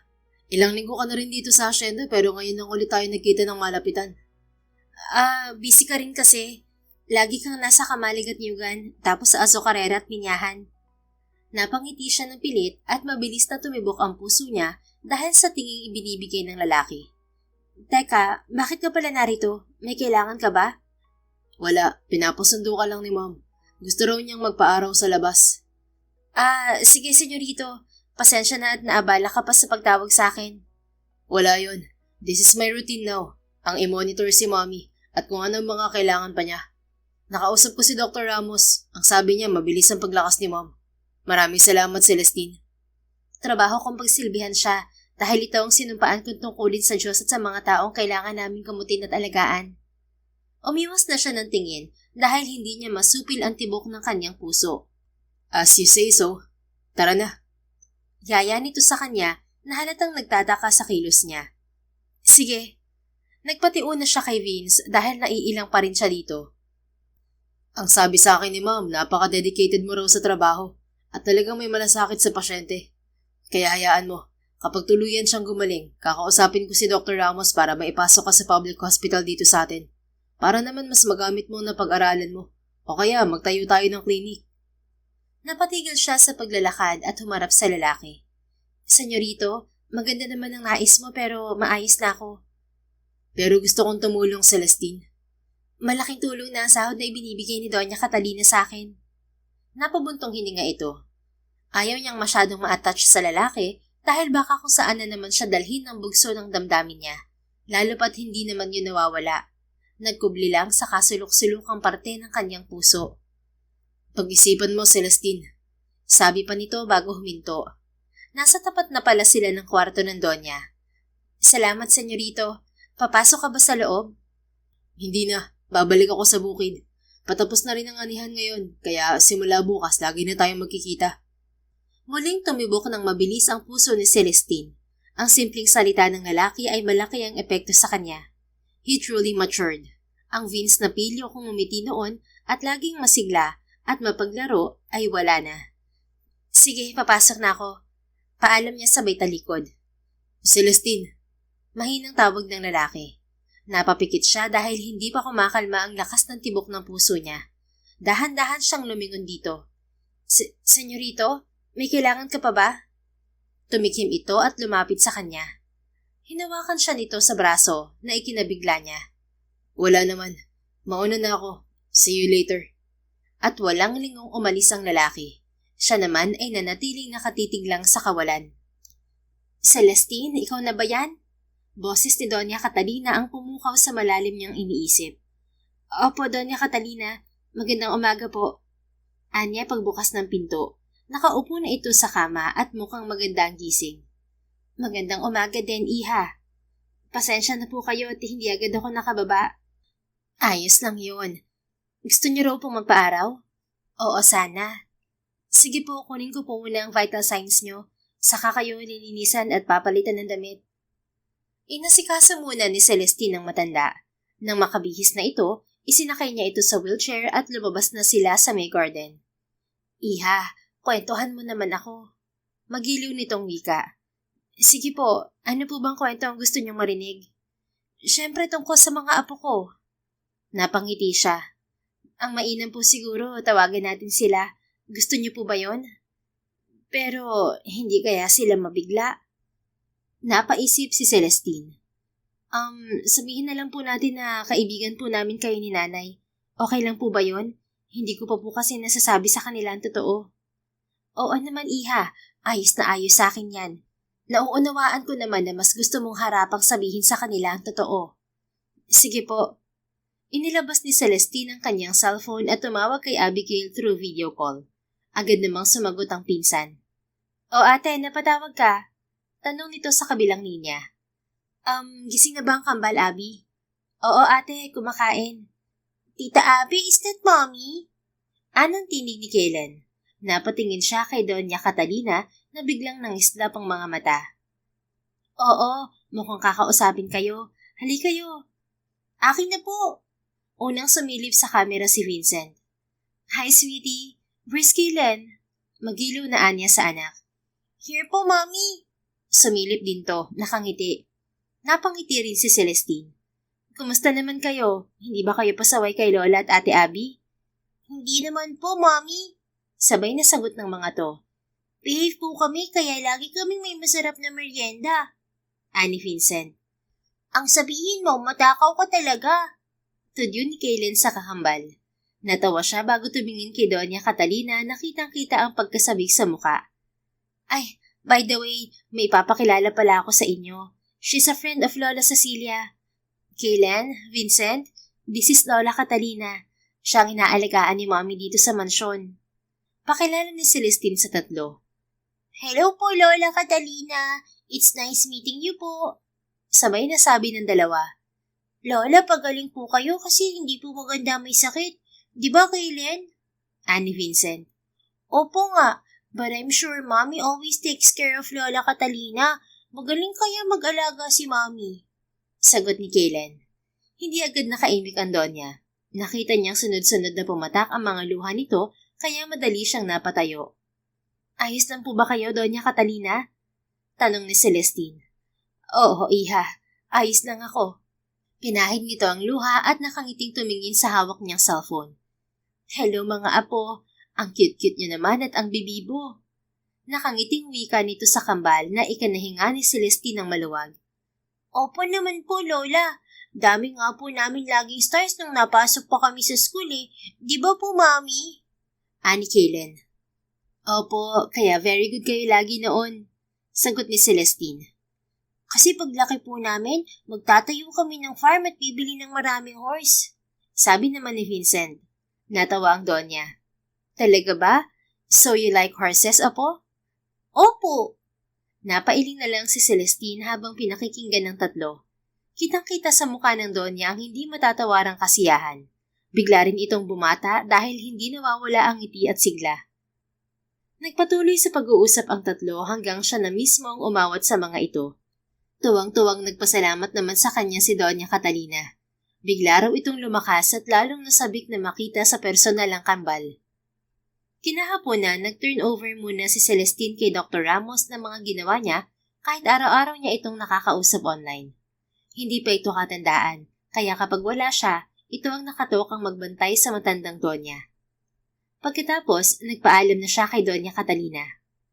Inutusan ko si Nico sa bayan, iha, kaya si Vince na lang ang maghahatid sa'yo. Tapos na rin naman ang paa niya at ang mga inaayos niya sa hasyenda. Donya Catalina, wag mo nang tanggihan. Gusto ko ring makapagpalagayan kayo ng loob ng anak ko para sa mga apo ko.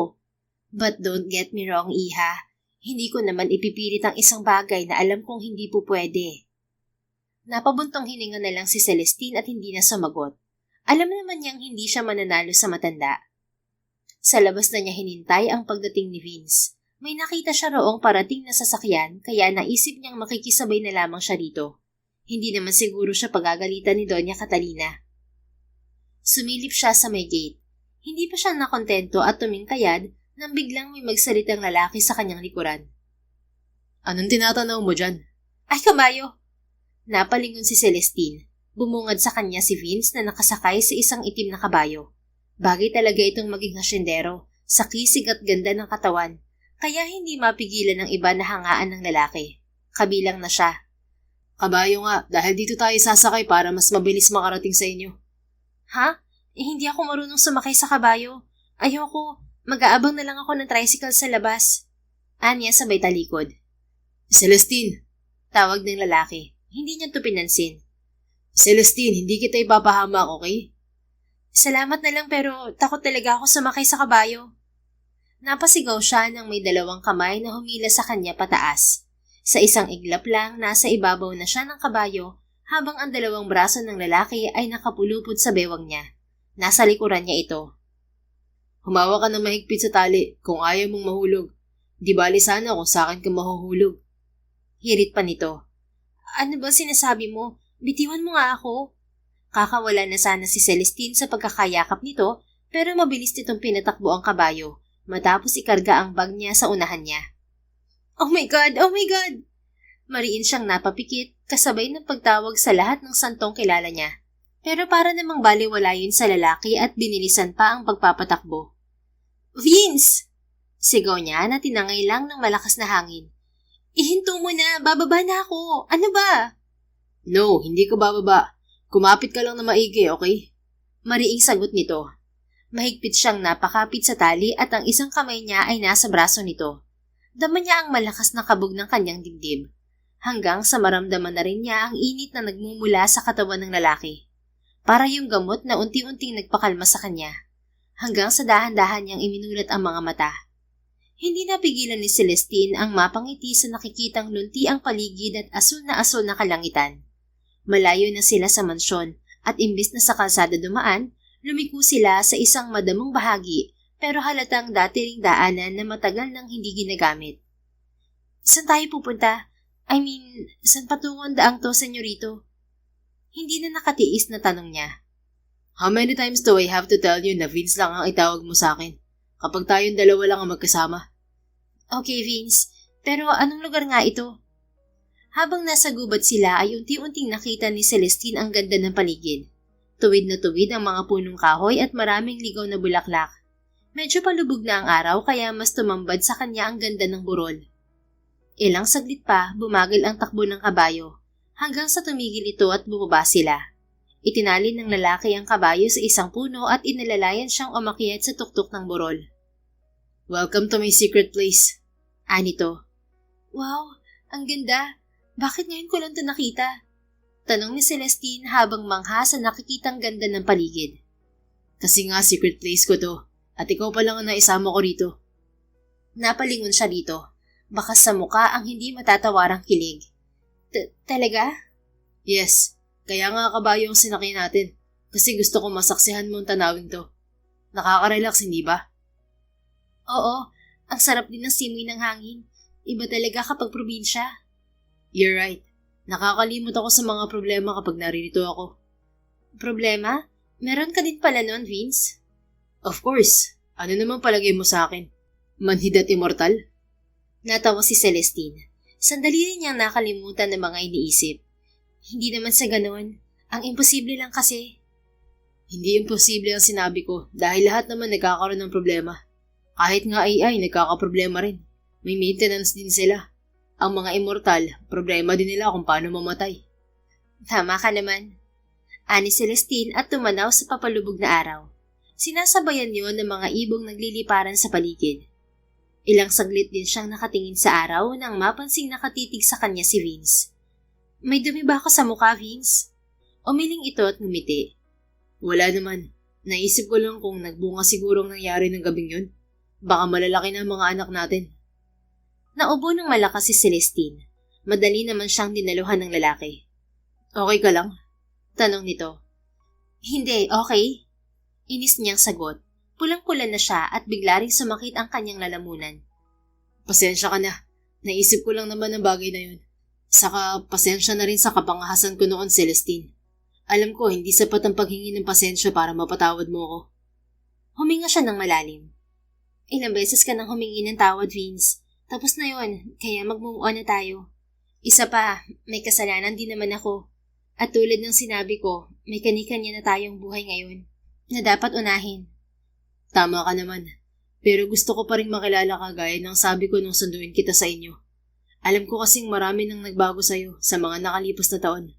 Yun ay kung papayagan mo lang naman ako. Matagal siyang napatitig sa lalaki. Naisip din ni Celestine ang sinabi ni Doña Catalina. Somehow, nakadama siya ng kasiyahan sa dibdib. Siguro tama lang yun para magkaroon siya ng lakas ng loob na sabihin dito ang totoo. Ikaw ang bahala, sabi na lang niya. Really? Tanong nitong nagliwanag ang muka. Oo nga, pero bago lahat umalis na tayo at didilim na. Baka hinahanap na rin ako sa bahay. Sige. Hindi nakatanggi si Celestine nang hawakan ni Vince ang kamay niya pabalik sa pinagtalian nito ng kabayo. Tahimik lang silang dalawa hanggang makarating sa bahay nila, na agad niyang sinilip. Nakasara ang pinto kaya nakahinga ng malubog si Celestine. Baka kasi makita nito ang kambal. Hindi pa siya handa. Salamat sa paghatid, Vince. Mag-iingat ka pabalik ng asyenda. Madilim na. Sa kalsada ka nalang dumaan, huwag na sa gubat. Anya. Walang anuman. Siyempre mag-iingat ako. Pananagutan pa kita eh. Ano ka mo? Wala. Ang sabi ko, hindi mo man lang ba ako papapasukin sa loob ng bahay niyo? Ha? Just kidding. Gustuhin ko man pero kailangan ko na rin bumalik sa asyenda dahil si Dr. Ramos na nga kasama ni Mami at saka mga ilang kasambahay. Nakahinga siya ng maluwag sa sinabi ng lalaki. Sige na, mag-iingat ka. Salamat. Kumusta na lang kay Manang Cecilia? See you on Monday, Celestine. Asahan mong ako rin ang magsusundo sa'yo. Nanatiling nakatitig lang ang lalaki sa kanya, para bang may nais itong sabihin o gawin pero nagpipigil lang. Sige, ikaw ang bahala. Tumango ito at muling sumampa sa kabayo. Nanatili naman si Celestine sa labas ng bahay hanggang mawala ito sa paningin niya. I saw the man outside with the horse. Sino po siya, Mommy? Nanlaki ang mga mata niya at agad na bumalik sa kanyang likuran. Naroon pala ang anak niya, naka-cross-arm. Mukhang nakapanood na naman ito ng English cartoons. Umiiral na naman ang pagiging Inglesero. Kaylen, kanina ka pa ba dyan, anak? Hindi naman po. May narinig po kasi ako maingay kaya lumabas ako. Isang marahas na buntong hininga ang pinakawalan ni Celestine bago kinapitan ng kamay ng anak at iginiya pabalik sa loob ng bahay nila. Sino po siya, Mommy? Tanong pa nito. Anak siya ni Lola Catalina. Hinatid lang niya si Mommy at umalis din siya agad. Ibig pong sabihin, sumakay ka rin po sa kabayo? Oo, anak. Yun lang ang pwedeng sakyan para mabilis na makauwi si Mommy. Wow! Sana ako din po. Someday, anak. Someday. Nakangiting tugon ni Celestine sabay gulo sa buhok nito. Kinabukasan, masaya silang pumasyal sa plaza tulad ng pangako niya sa kambal. Masaya niyang tinanaw ang mga anak na nasa duyan na bakal sa playground. Kaylen, come here! Push me! Ani Vincent sa kapatid. Sandali lang, mas maganda kaya dito. Tumakbo si Kaylen sa slides. Bumaba naman sa duyan si Vincent at sumunod sa kapatid. Mom, matatamaan ka po ng bola! Panabay na sabi ng kambal. Nakita ni Celestine ang bolang parating. Galing yun sa mga kabataang nasa basketball court. Wala na siyang oras para umiwas kaya napapikit na lang siya at hinintay na tumama ang bola sa katawan niya. Subalit makalipas ang ilang segundo, wala namang kahit anong tumama sa kanya. Are you okay? Kagyat siyang napamulat nang marinig ang tinig ng isang lalaki. Vince! Bulalas niya. Tell me, are you okay? Nasaktan ka ba? Nag-aalalang tanong nito. Maayos naman ako. Salamat. Anong ginagawa mo dito? Sinong kasama mo?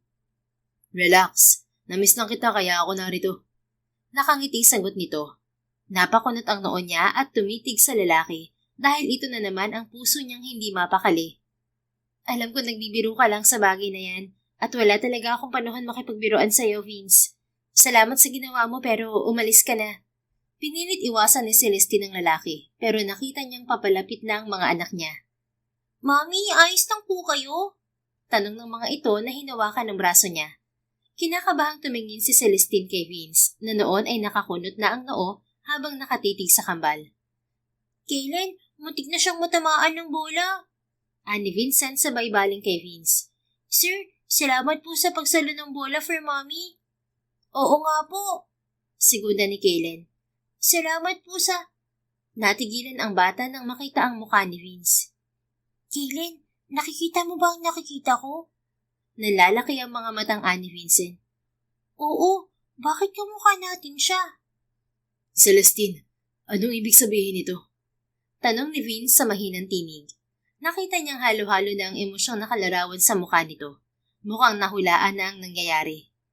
Vince, nataranta siya at walang ibang salitang mahagilap. Napahawak sa ulo si Vince, parang may bumara sa lalamunan niya at hindi siya makahinga. Tama ba nasa isip ko?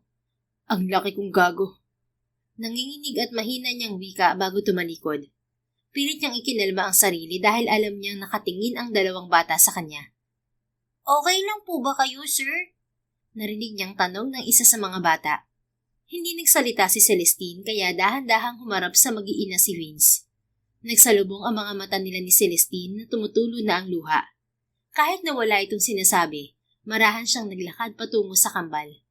Lumuhod siya at niyakap ang mga to. Hindi niya napigilan ang paglaglag ng mga luha habang nasa bisig niya ang kambal. I'm sorry. I'm so sorry. Please forgive me. I'm so sorry, babies. Paulit-ulit niyang sambit at tumingala sa babae. Alam kong kahit hindi mo aminin ng lahat, dama ko namang anak ko sila, Celestine. Naririnig niya ang pagsingot ni Celestine sa kanilang tabi. Sorry din. Kasi hindi ko agad sinabi ang totoo. Tama, sila ang bunga ng gabing yun. Natakot lang talaga ako nung una, pero ipakikilala ko naman sila sa inyo. Umiling siya. Wala kang dapat na hihingi ng sorry sa akin, Celestine. Karapatan mo yun dahil alam kong hindi madali ang pinagdaanan mo. Mommy? Singit ng isa sa kambal na taka pa rin nakatingin sa kanila. Kumalas sa mga ito sa yakap ng ama. Sino po siya? And why are you crying like him? Tanong pa ni Vincent. Ngumiti sa kambal si Celestine. Sorry, sweethearts. Alam kong matatalino kayo kaya nauunawaan na ninyo nakikita nyo. Pero gusto ko lang sabihin na mahal ko kayo. Pinahid ng babae ang mga luha sa pisngi. Kellen? Vincent? This is Vince. Ang daddy nyo. Muling nagkatinginan ang kambal hanggang sa unti-unting ngumiti. Pagkatapos, muling yumakap ang mga ito kay Vince. Daddy! Iisang wika ng mga ito. Oh God! Ani Vince habang tuloy-tuloy sa pag-iyak. Parang puputok ang dibdib niya sa labis-labis na kasiyahang nadarama. Hindi niya rin mapangalanan ang damdaming lumukob sa kanya. Basta dama niyang tila may mainit na kamay na humaplos sa kanyang dibdib. Maya-maya pa, narinig din niya ang hikbi ng kanyang mga anak. Miss na miss po namin kayo, Daddy. Ani Kellen na mas matangkad kay Vincent. Opo nga, noon pa po namin tinatanong si Ninang Rita kung sino po ang daddy namin. Pero sabi niya po, kay Mami po kami magtanong. Kaso po ayaw naman po namin malungkot si Mami at mag-alala. Sabi naman ni Vincent na may pagka-chubby. Sorry mga anak. Sabi naman ni Celestine na hinaplos ang likuran ng dalawa. Kumawala ang mga ito sa pagkakayakap kay Vince at tumingin sa ina. It's okay po, Mami. Narito na naman po ngayon si Daddy. Sagot ni Kellen. Umalis po ba kayo, Daddy? Curious na tanong naman ni Vincent. Madaling pinahiran ni Vince ang luha sa kanyang muka bago ngumiti sa kambal. Yeah, nagpunta si Daddy sa US para hanapin ang kanyang sarili. At ngayong nandito na ako, hindi na ako aalis. Hindi ko na kayo iiwan. Basag ang tinig na wika niya. Talaga po? Dito na po ba tayo titira? Namimilog ang mga matang ani Kellen. Napatingin si Vince kay Celestine. Mga anak, gusto niyo ba rito sa San Andres? Salo ni Celestine sa kanya. Opo, ang sarap po ng hangin dito at ang daming puno. Tapos wala pong traffic. Mababait din po ang mga neighbors ni Lola. Mabilis na sagot ni Vincent. Saka po, Mami, gusto din po namin makasakay ng kabayo. Tama po si Kellen, Mami. Sigundan ni Vincent na halata ang excitement. Napangiti si Vincent na rinig. Mahilig din pala kayo sa kabayo, mga anak. Don't worry, ako mismo magtuturo sa inyo kung paano mga bayo. Talaga po, Daddy? Panabay na tanong ng dalawa. Oo naman, pati si Mami tuturuan natin. Yay! Tuwang-tuwang nagtatalo ng dalawa. Siya naman ay tiningnan si Celestine na nakangiting nakatingin sa kambal. Thank you. Mahinang wika ni Vince sabay tayo. Walang anuman. Thank you rin dahil inalis mo, takot ko na baka hindi mo sila matanggap, Vince. Sagot nito. Hindi mangyayari yan. Babawi ako sa mga panahong nawala sa atin, Celestine. Ha? Pati ako babawian mo? Oo, ikaw ang ina ng mga anak ko eh. Basta, huwag ka nang kumontra.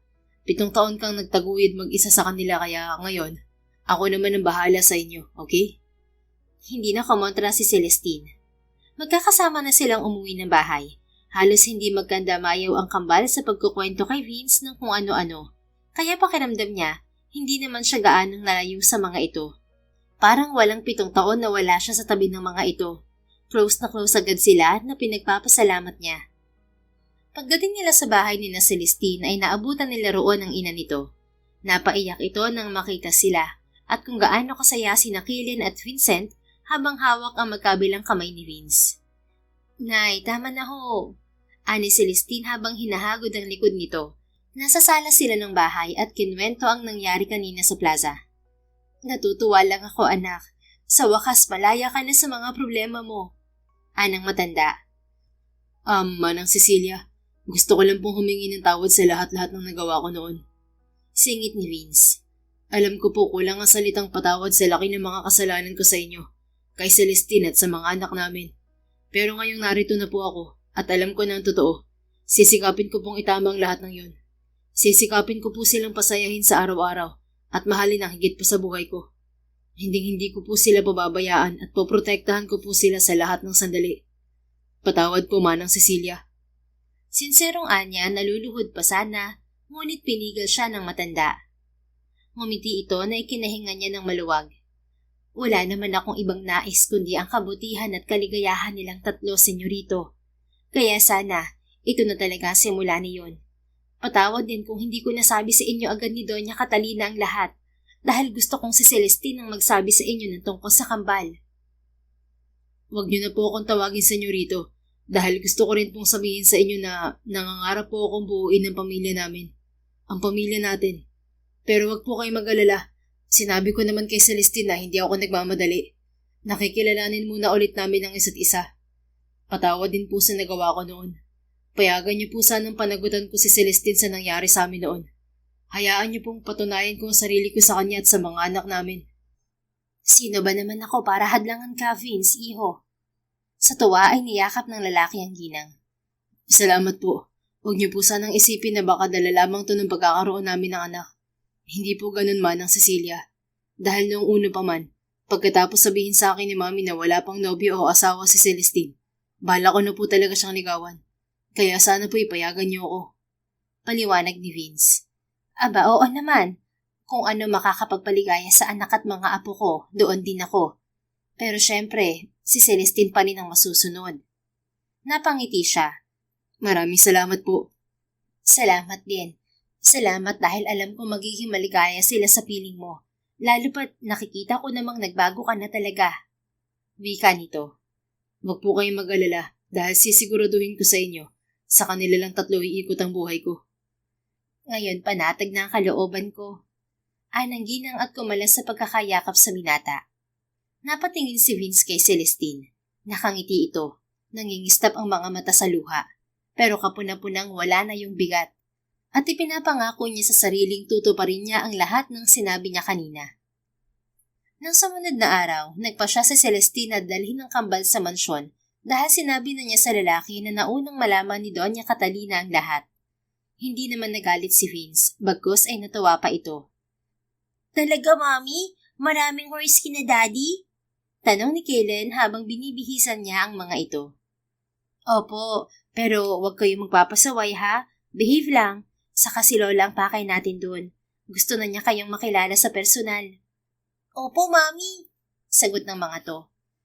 Mami, kung Mami ni Daddy si Lola Catalina, ibig mong sabihin Lola namin siya talaga kagaya ni Lola Cecilia? Tanong naman ni Vincent. Yes po, Lola niyo siyang talaga at excited na siyang makita kayo. Kami rin po. Celestine anak, nakahanda na ba kayo? Tanong ng kanyang ina nang bumungad ito sa pinto ng silid ng kambal. Hindi na sumama ang pinsang si Abigail dahil may iba raw itong lakad. Oho, handa na kami. Kung ganon, tara na sa mansyon. Yaya nito. Napangiti si Celestine. Excited din kayo, Nay? Aba, syempre. Gusto ko ring makakwentuhan si Doña Catalina. Nako, tiyak na ganon din ho siya. Pero wala pa naman ang sundo na, Daddy! Panabay na sigaw ng mga anak niya nang makarinig ng busina ng kotse sa labas. Patakbong tinungo ng mga ito ang pinto. Mga anak, careful! Baka madapa kayo! Habol ni Celestine sa dalawa. Naabutan niyang karga-karga na ang mga ito ni Vince. Namiss niyo ba si Daddy? Tanong ng ama sa kambal. Opo! Ako rin, namiss ko kayo. Humahagik-hik na yumakap ang dalawa sa leeg ni Vince. Tumingin ito sa kanya na may malapad ng ngiti. Ikaw rin na-miss ko, Mami Celestine. Pilyong anito. Agad na namula si Celestine. Ang mabuti pa, umalis na tayo dahil alam ko naghihintay na sa atin ang mami mo. Paiwas niyang sagot. Oo nga, tara na. Tayo na po, Manang Cecilia. Anito sa kanyang ina na naroon na rin sa kanyang tabi. Maigi pa nga at para mahaba-haba ang kwentuhan namin ng iyong ina. Masaya silang sumakay sa kotse ng lalaki. At habang nasa daan, nangunguna na naman sa kadaldalan sina Kaylen at Vincent. Pagdating sa mansyon ay biglang umingay ang paligid. Napuno yun ng halakhakan, tawanan at walang humpay na kwentuhan. Halata kay Doña Catalina ang pagkagiliw sa mga apo nito. Iayaw na nito halos paalisin ng kambal sa tabi nito. Kung hindi lang inawat ni Celestine. Bawal pa rin kasing mapagod ang matanda. Siguraduhin mong dito kayo matutulog ha? Ungot pa ng Donya na ikinatawa niya. Dito naman po talaga ako matutulog kasi narito ang trabaho ko. Sagot niya. Ang ibig kong sabihin ay ang kambal at ikaw na rin, Cecilia. Baling nito sa kanyang ina. Ma'am, dito talaga ang tulog nila. Naipahanda ko na nga ang kwarto ng mga apo nyo. Si Manang Cecilia naman ayaw mag-isa sa guest room, kaya tatabi na lang daw siya kay Celestine. Singit ni Vince. Mabuti kung ganon. Sige na, magpahinga na muna kayo at mamaya ulit tayong hapon magkwentuhan. Sige ho, Doña Catalina. Anang kanyang ina. Nako Cecilia, ilang beses ko bang sasabihin na Catalina na lang. Magkaibigan tayo at baka nga maging magbalain na. Pabirong wika ng Donya. Namula si Celestine. Ganun ba? Ay siya, sige, akyat na muna kami sa taas. Paalam ng kanyang ina. Sige, sasamahan ko muna ang kambal umidlip. Sanay ang mga tumatulog sa tanghali Kita mo't mapupungay na ang mga mata. Halatang mga lowbat na. Nagtawanan ang dalawang matanda. Hinintay muna ni Celestine na makatulog si Doña Catalina sa kwarto nito. Saka siya lumabas. Nagulat pa siya nang makitang naroon si Vince at tila inaabangan siya. Celestine, pwede ba tayo mag-usap? Anito. Tungkol saan? Tanong niyang hindi maipaliwanag ang kabang nadarama. Tungkol sa sinabi ko kahapon kay Manang Cecilia. Sorry kung inunahan kita. Pero totoo naman ang lahat ng yun. Alam ko naman. Basta wag mo lang akong i-pressure, Vince. Yan naman ang hindi ko gagawin. Mabilis na sagot nito. Ang totoo nga niyan, gusto kong bumawi sa inyong tatlo. Hindi ko lang alam kung paano. Basta nariyan ka sa tabi ng kambal at ginagawa ang tungkulin mo bilang ama nila, okay na yon. Talaga? Oo. Napangiti si Vince kahit sa loob-loob niya ay hindi pa rin mapatawad ng sarili. Kulang ang salitang pagsisisi. Ganoon din ang konsensyang nadarama niya. Kulang na kulang ang mga salitang yon sa mga paghihirap na dinanas ni Celestine. At isipin pa lang yon, parang hinihiwa na ang puso niya sa sobrang sakit. At kung pwede nga lang na huwag siyang patawarin ni Celestine, hihilingin niya, dahil yun talaga ang nararapat sa kanya. May sasabihin ka pa ba, Vince? Oo. Gusto ko lang malaman mo na hindi ako sasuko hanggat hindi tayo nagiging isang pamilya ni Kaylin at Vincent. Hindi lang to basta pangako na sabay nating aalagaan ang mga anak natin. Ito'y pangako na mananatili tayong magkakasama sa iisang bubong. Habang buhay. Deklara niya. Vince?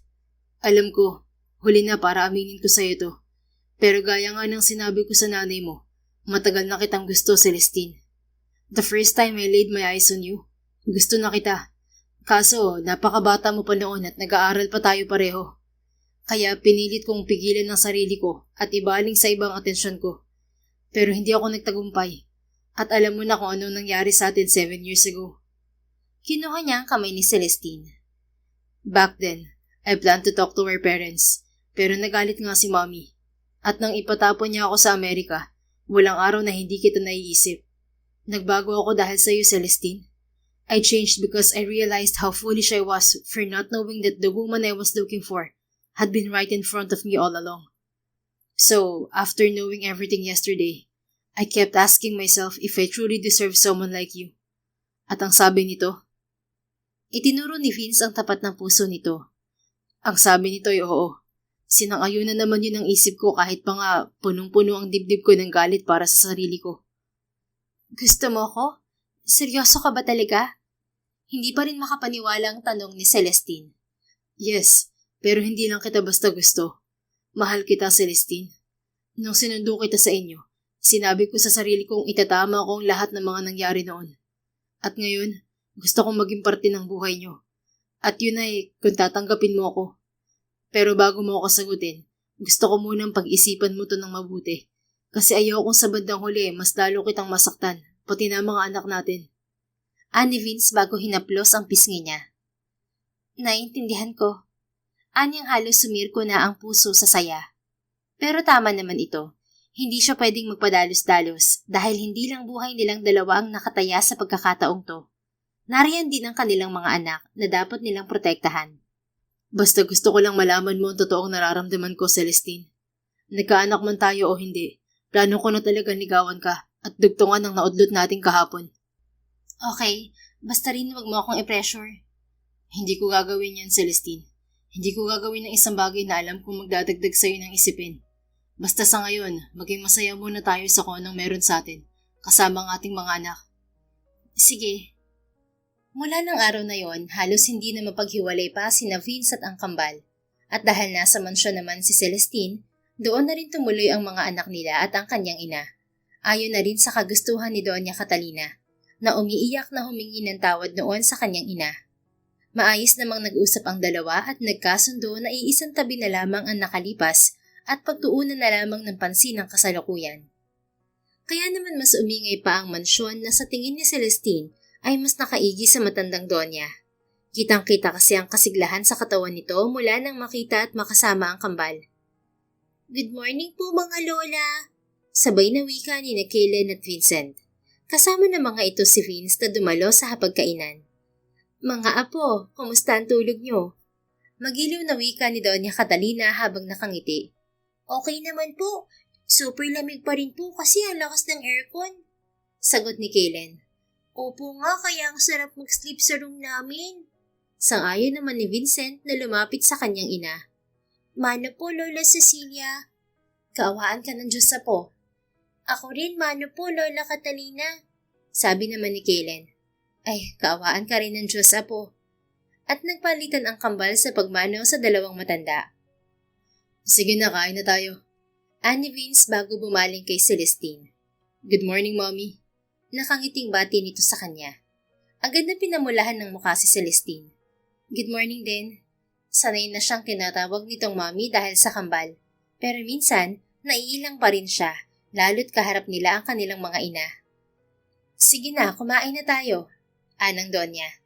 Ipinaghila naman ni Vince ng upuan ang kanilang mga anak. Ito na rin ang nag-asikaso ng pagkain ng dalawa maging sa kanya. At hindi maiwasang lumobo ng puso ni Celestine sa ipinakikitang gawin nito. Napaka-sweet at maalaga ni Vince. Ilan lamang yun sa mga bagay na nagustuhan niya rito. Pagkatapos nilang kumain ay dumiretso agad sina Vince at ang kambal sa labas ng mansyon. Ganoon ang mga ito. Halos hindi na mapaghiwalay pa. Sige na iha, ayos na ako dito. Puntahan mo na ang mag-aama mo. Spend quality time with them. Ani Doña Catalina nang maiupo niya ito sa kama. Oo nga naman anak, samahan mo na sina Vince sa labas. Ako nang sasama rito kay Doña Catalina. Sabi naman ng kanyang ina na kasunod din nila. Cecilia, ilang beses ko bang sasabihin sa'yo na Catalina na lang? Anang Donya. Pasensya ka na. Nasanay lang talaga ako sa dati. Napangiti si Celestine. Sige na po. Basta kapag may kailangan kayo, tawagin niyo agad ako. Oo, ako nang bahala rito. Sagot ng kanyang ina. Nang masigurong ayos na ang matandang Donya, iniwan na niya ito sa kanyang ina at sumunod sa mag-aama. Nakita niyang nasa likuran malapit sa kwadra ang mga ito. Hindi mo na lumapit sa mga ito si Celestine at pinagmasdan muna ang tatlo.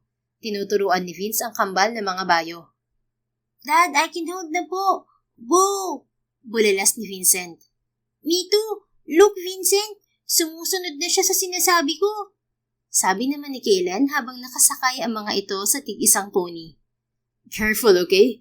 Huwag niyo masyadong hihilahin ang renda para hindi tumakbo ang kabayo niyo. Paalala ni Vince sa dalawa. Opo, Daddy. Nagpatuloy sa panonood si Celestine sa tatlo nang may ngiti sa mga labi. Ang saya kasing pagmasdan ng mga ito at nakakawala ng problema ang malalapad ng ngiti ng kanyang mga anak. Parang ang lalim ng iniisip mo ah. Ako ba yan? Napaikad siya nang makitang nasa harap na pala niya si Vince. Nandiyan ka na pala. Napalunok si Celestine. Ang hot kasing tingnan ni Vince sa cowboy outfit nito. Lalo pat hantad ang malapad nitong dibdib sa suot na checkered polo dahil hindi nito ibinutones ang ilan sa mga yon. Yes, kanina pa Mami Celestine. Ang bilis matuto ng kambal no? Pag-iiba niya sa usapan at ibinaling ang pansin sa mga anak. Nakabantay sa mga ito ang dalawang tauhan sa kwadra, kaya nakalapit sa kanya si Vince. Oo nga, ikaw gusto mo bang turuan din kita? Madali lang naman. Naku, wag na. Wala pa akong lakas ng loob para gawin yan. Sa ibang pagkakataon na lang siguro. Bakit naman? Wala ka bang tiwala sa akin? Aha?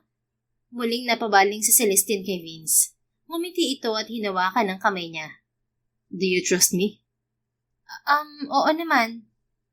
Then, gusto mo bang matuto kasabay ang kambal? Promise hindi kita bibitiwan. Malamlam ang mga matang tumingin to sa kanya. Lalong lumakas ang kabog ng dibdib ni Celestine. Araw-araw, Wala rin itong palya sa pagpapadama sa kanya ng totoong nararamdaman nito. At sa mga nakalipas na araw, mas lalo pang lumalim ang pagtingin niya rito. Vince, just trust me. Hindi na nakatutol si Celestine nang hilahin siya ng lalaki palapit sa isang itim na kabayo. Keeper, sambit niya at tukoy sa kabayo. Wow, natatandaan mo pa rin pala ang kabayo ko, Celestine. Oo naman, lahat naman ng tungkol sa'yo natatandaan ko. Talaga? Ano pa naaalala mo? Madalas ka mga bayo noon tuwing umaga, tapos babalik ka sa mansyon na pawisan. Yung tipong basang-basa ang katawan mo pero ang sexy mo pa rin. Natigil si Celestine sa pagsasalita at napatingin sa lalaki. Amused na amused itong nakatitig sa kanya. Nanlaki ang mga mata niya. Ang ibig kong sabihin, relax Celestine. Alam ko namang gwapo at sexy na ako noon pa. I'm just glad to hear it from you. Ibig sabihin, hindi talaga ako nawala sa isip mo. Hindi naman sa ganun. Nagtanong ka kasi. And you said what I wanted to hear. So, tara na. Ha? Saan? Mga ngabayo. Nagulat na lang si Celestine nang buhatin siya ni Vince at isakay sa ibabaw ni Keeper.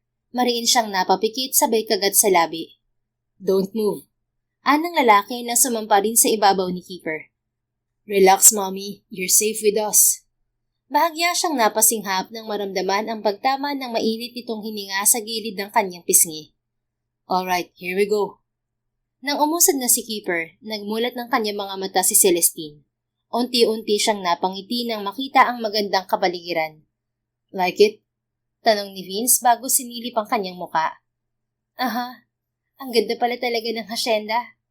Yeah, maganda talaga. Parang ikaw. Vince, what? Totoo naman ang sinasabi kong maganda ka at hindi ako magsasawang ulit-ulitin niya sa'yo dahil mahal na mahal kita, Celestine. Mahal na mahal ko kayo ng mga anak natin. Nakagat niya ang labi sa sobrang kilig. Right there and then, nakapagdesisyon na siya. Hindi na rin naman niya gusto pang pahirapan ng lalaki. Lumingon si Celestine dito. Nagtama naman ang mga mata nila habang patuloy sa mabagal na paglakad si Keeper. Vince, ito na sigurong tamang panahon para tanggapin ko ang damdamin mo sa akin. Anong ibig mong sabihin? Hinila nito ang renda kaya tuluyan silang huminto. Huminga siya ng malalim. Noon hanggang ngayon, mahal pa rin kita, Vince. Hindi rin ako sumubok na tumingin sa iba dahil feeling ko wala nang makakapante sa'yo. Natatakot lang talaga akong sumubok at sa mga posibilidad na pwedeng mangyari sa atin dahil nariyan na ang kambal at ayokong masaktan sila. Pero sa araw-araw kitang nakakasama, sa araw-araw na nakikita ko mga ginagawa mo sa akin at sa kambal, nararamdaman kong sinseridad ng iyong pagmamahal sa amin. Kaya naman walang pagsidlad ng aming kasiyahan. Kasiyahang hindi ko gustong ipagdamot sa ating mga anak. At sa puntong to, alam kong tama ang gagawin ko dahil yun ang sabi ng puso't isip ko, Vince. Oh God, Celestine, thank you. I promise you, hindi kita sasaktan. Kayo ng mga anak natin. I love you. Wala na rin akong iba pang minahal o tiningnan sa 7 taon na magkalayo tayo. Ikaw na lang talaga ang inaasahang balikan ng puso ko. I love you, Vince. I love you more, Celestine. At mabilis nitong inangkin ang mga labi niya. Naririnig niya sa di kalayuan ang sigawan at palakpakan ng kanilang mga anak, kaya napangiti sila sa isa't isa. Yay! Sila na! Yay! Mabubuo na ang family natin! Sabay na sigaw ng kambal na pumapalakpak pa sa kilig. Ilang buwan pa ang lumipas bago nag-propose si Vince kay Celestine, na agad naman niyang tinanggap. Hindi na rin nila pinatagal ang lahat, kaya't makalipas pa ang 3 buwan, ikinasal sila sa simbahan ng San Andres na dinaluhan ng kanilang pamilya, mga kaibigan at tauhan sa hasyenda.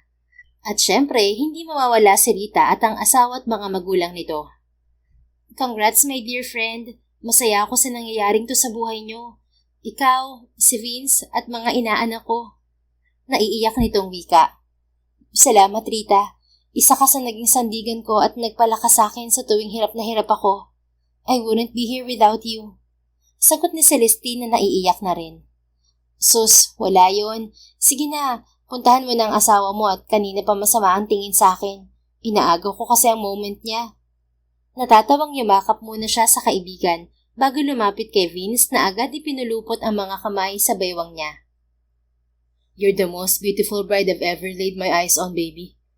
And I can't wait to feel your warmth once again. Pabulong nitong wika. Pinamulahan si Celestine. Vince ha, tigilan mo ko. Nakakahiya sa mga bisita. Jesus, pabayaan mo nga sila dahil ang araw na to ay para lamang sa ating dalawa. Ikaw at ako lang. Ewan, oo na. Mommy, Daddy. Putol ng kambal sa kanilang paglalambingan. Yes, babies. Sabay nilang baling sa dalawa. We love you po. Napangiti silang pareho. Ang sweet niyo naman talaga. We love you most, buddies. Sagot ni Vince. Yeah, we will always love you mga anak. Nakangiting segunda ni Celestine. Ibig po bang sabihin yan, magkakaroon na kami ng baby sister? Tanong ni Kaylen. Oo nga po, we want a baby sister po. Ani Vincent. Napatingin si Celestine kay Vince na abot tenga ang ngiti. Yes mga anak, basta mag-behave lang kayo, okay? Anang lalaki sa kambal. Yay! Okay po, Daddy! At nag-appear pa ang mga ito bago tumakbo sa dalawang lola ng mga to. So, narinig mo naman sigurong request ng kambal, hindi ba, Mommy? Ani Vince nang balingan si Celestine. At ano naman ang iniisip mo, Aber? We can escape now and go upstairs. Hoy, magtigil ka nga. Ito kung ano-anong iniisip. Ang dami pang bisita, oh. Hindi makahintay. Napahalakhak si Vince sabay hapit sa kanyang bewang. You can't escape from me, baby. At gagawa tayo ng maraming baby mamaya. Namula si Celestine. Basta ba magpupuyat ka eh? Oo naman. Napangiti siya ng malapad at mabilis itong hinalikan sa mga labi. I love you, Mrs. Celestine Flores. I love you. Pagkatapos ng kanilang kasal ay naganap nga ang pinakahihintay nilang pulot gata. Hindi na sila pumunta sa ibang lugar dahil sapat na sa kanila ang magandang hasyenda. Naging masaya ang pagsasama nila, lalo pat nadagdagan ng isa pang pares ng kambal na babae ang kanilang mga anak. Kaya naman lalong sumigla at umingay ang Hacienda Catalina at ang mansyon. Tuluyan na ring nakabawi si Doña Catalina mula sa pagkakasakit nito at masayang-masaya sa piling ng mga apo. Ang ina naman ni Celestine ay nagtayo ng maliit na negosyo sa bayan kasama si Abigail. Halos araw-araw din naman silang magkakasama sa mansyon o di kaya ay sa bahay ni Aling Cecilia. Wala na ngang mahihiling pa si Celestine dahil nasa punto na siya ng buhay niya na lubos ang kaligayahan sa piling ng taong akala niya ay hindi niya kayang abutin. Subalit sa totoong pagmamahal na ipinakita ni Vince sa kanya, hindi natakot ang kanyang puso na suklian yon at piliing manatili sa tabi nito habang buhay kasama ang kanilang mga anak. The end. Kung nagustuhan mo ang istoryang ito, please don't forget to like, comment, and share it with your friends. Your support really makes a difference. Thank you and see you sa ating next story. Keep safe and be blessed.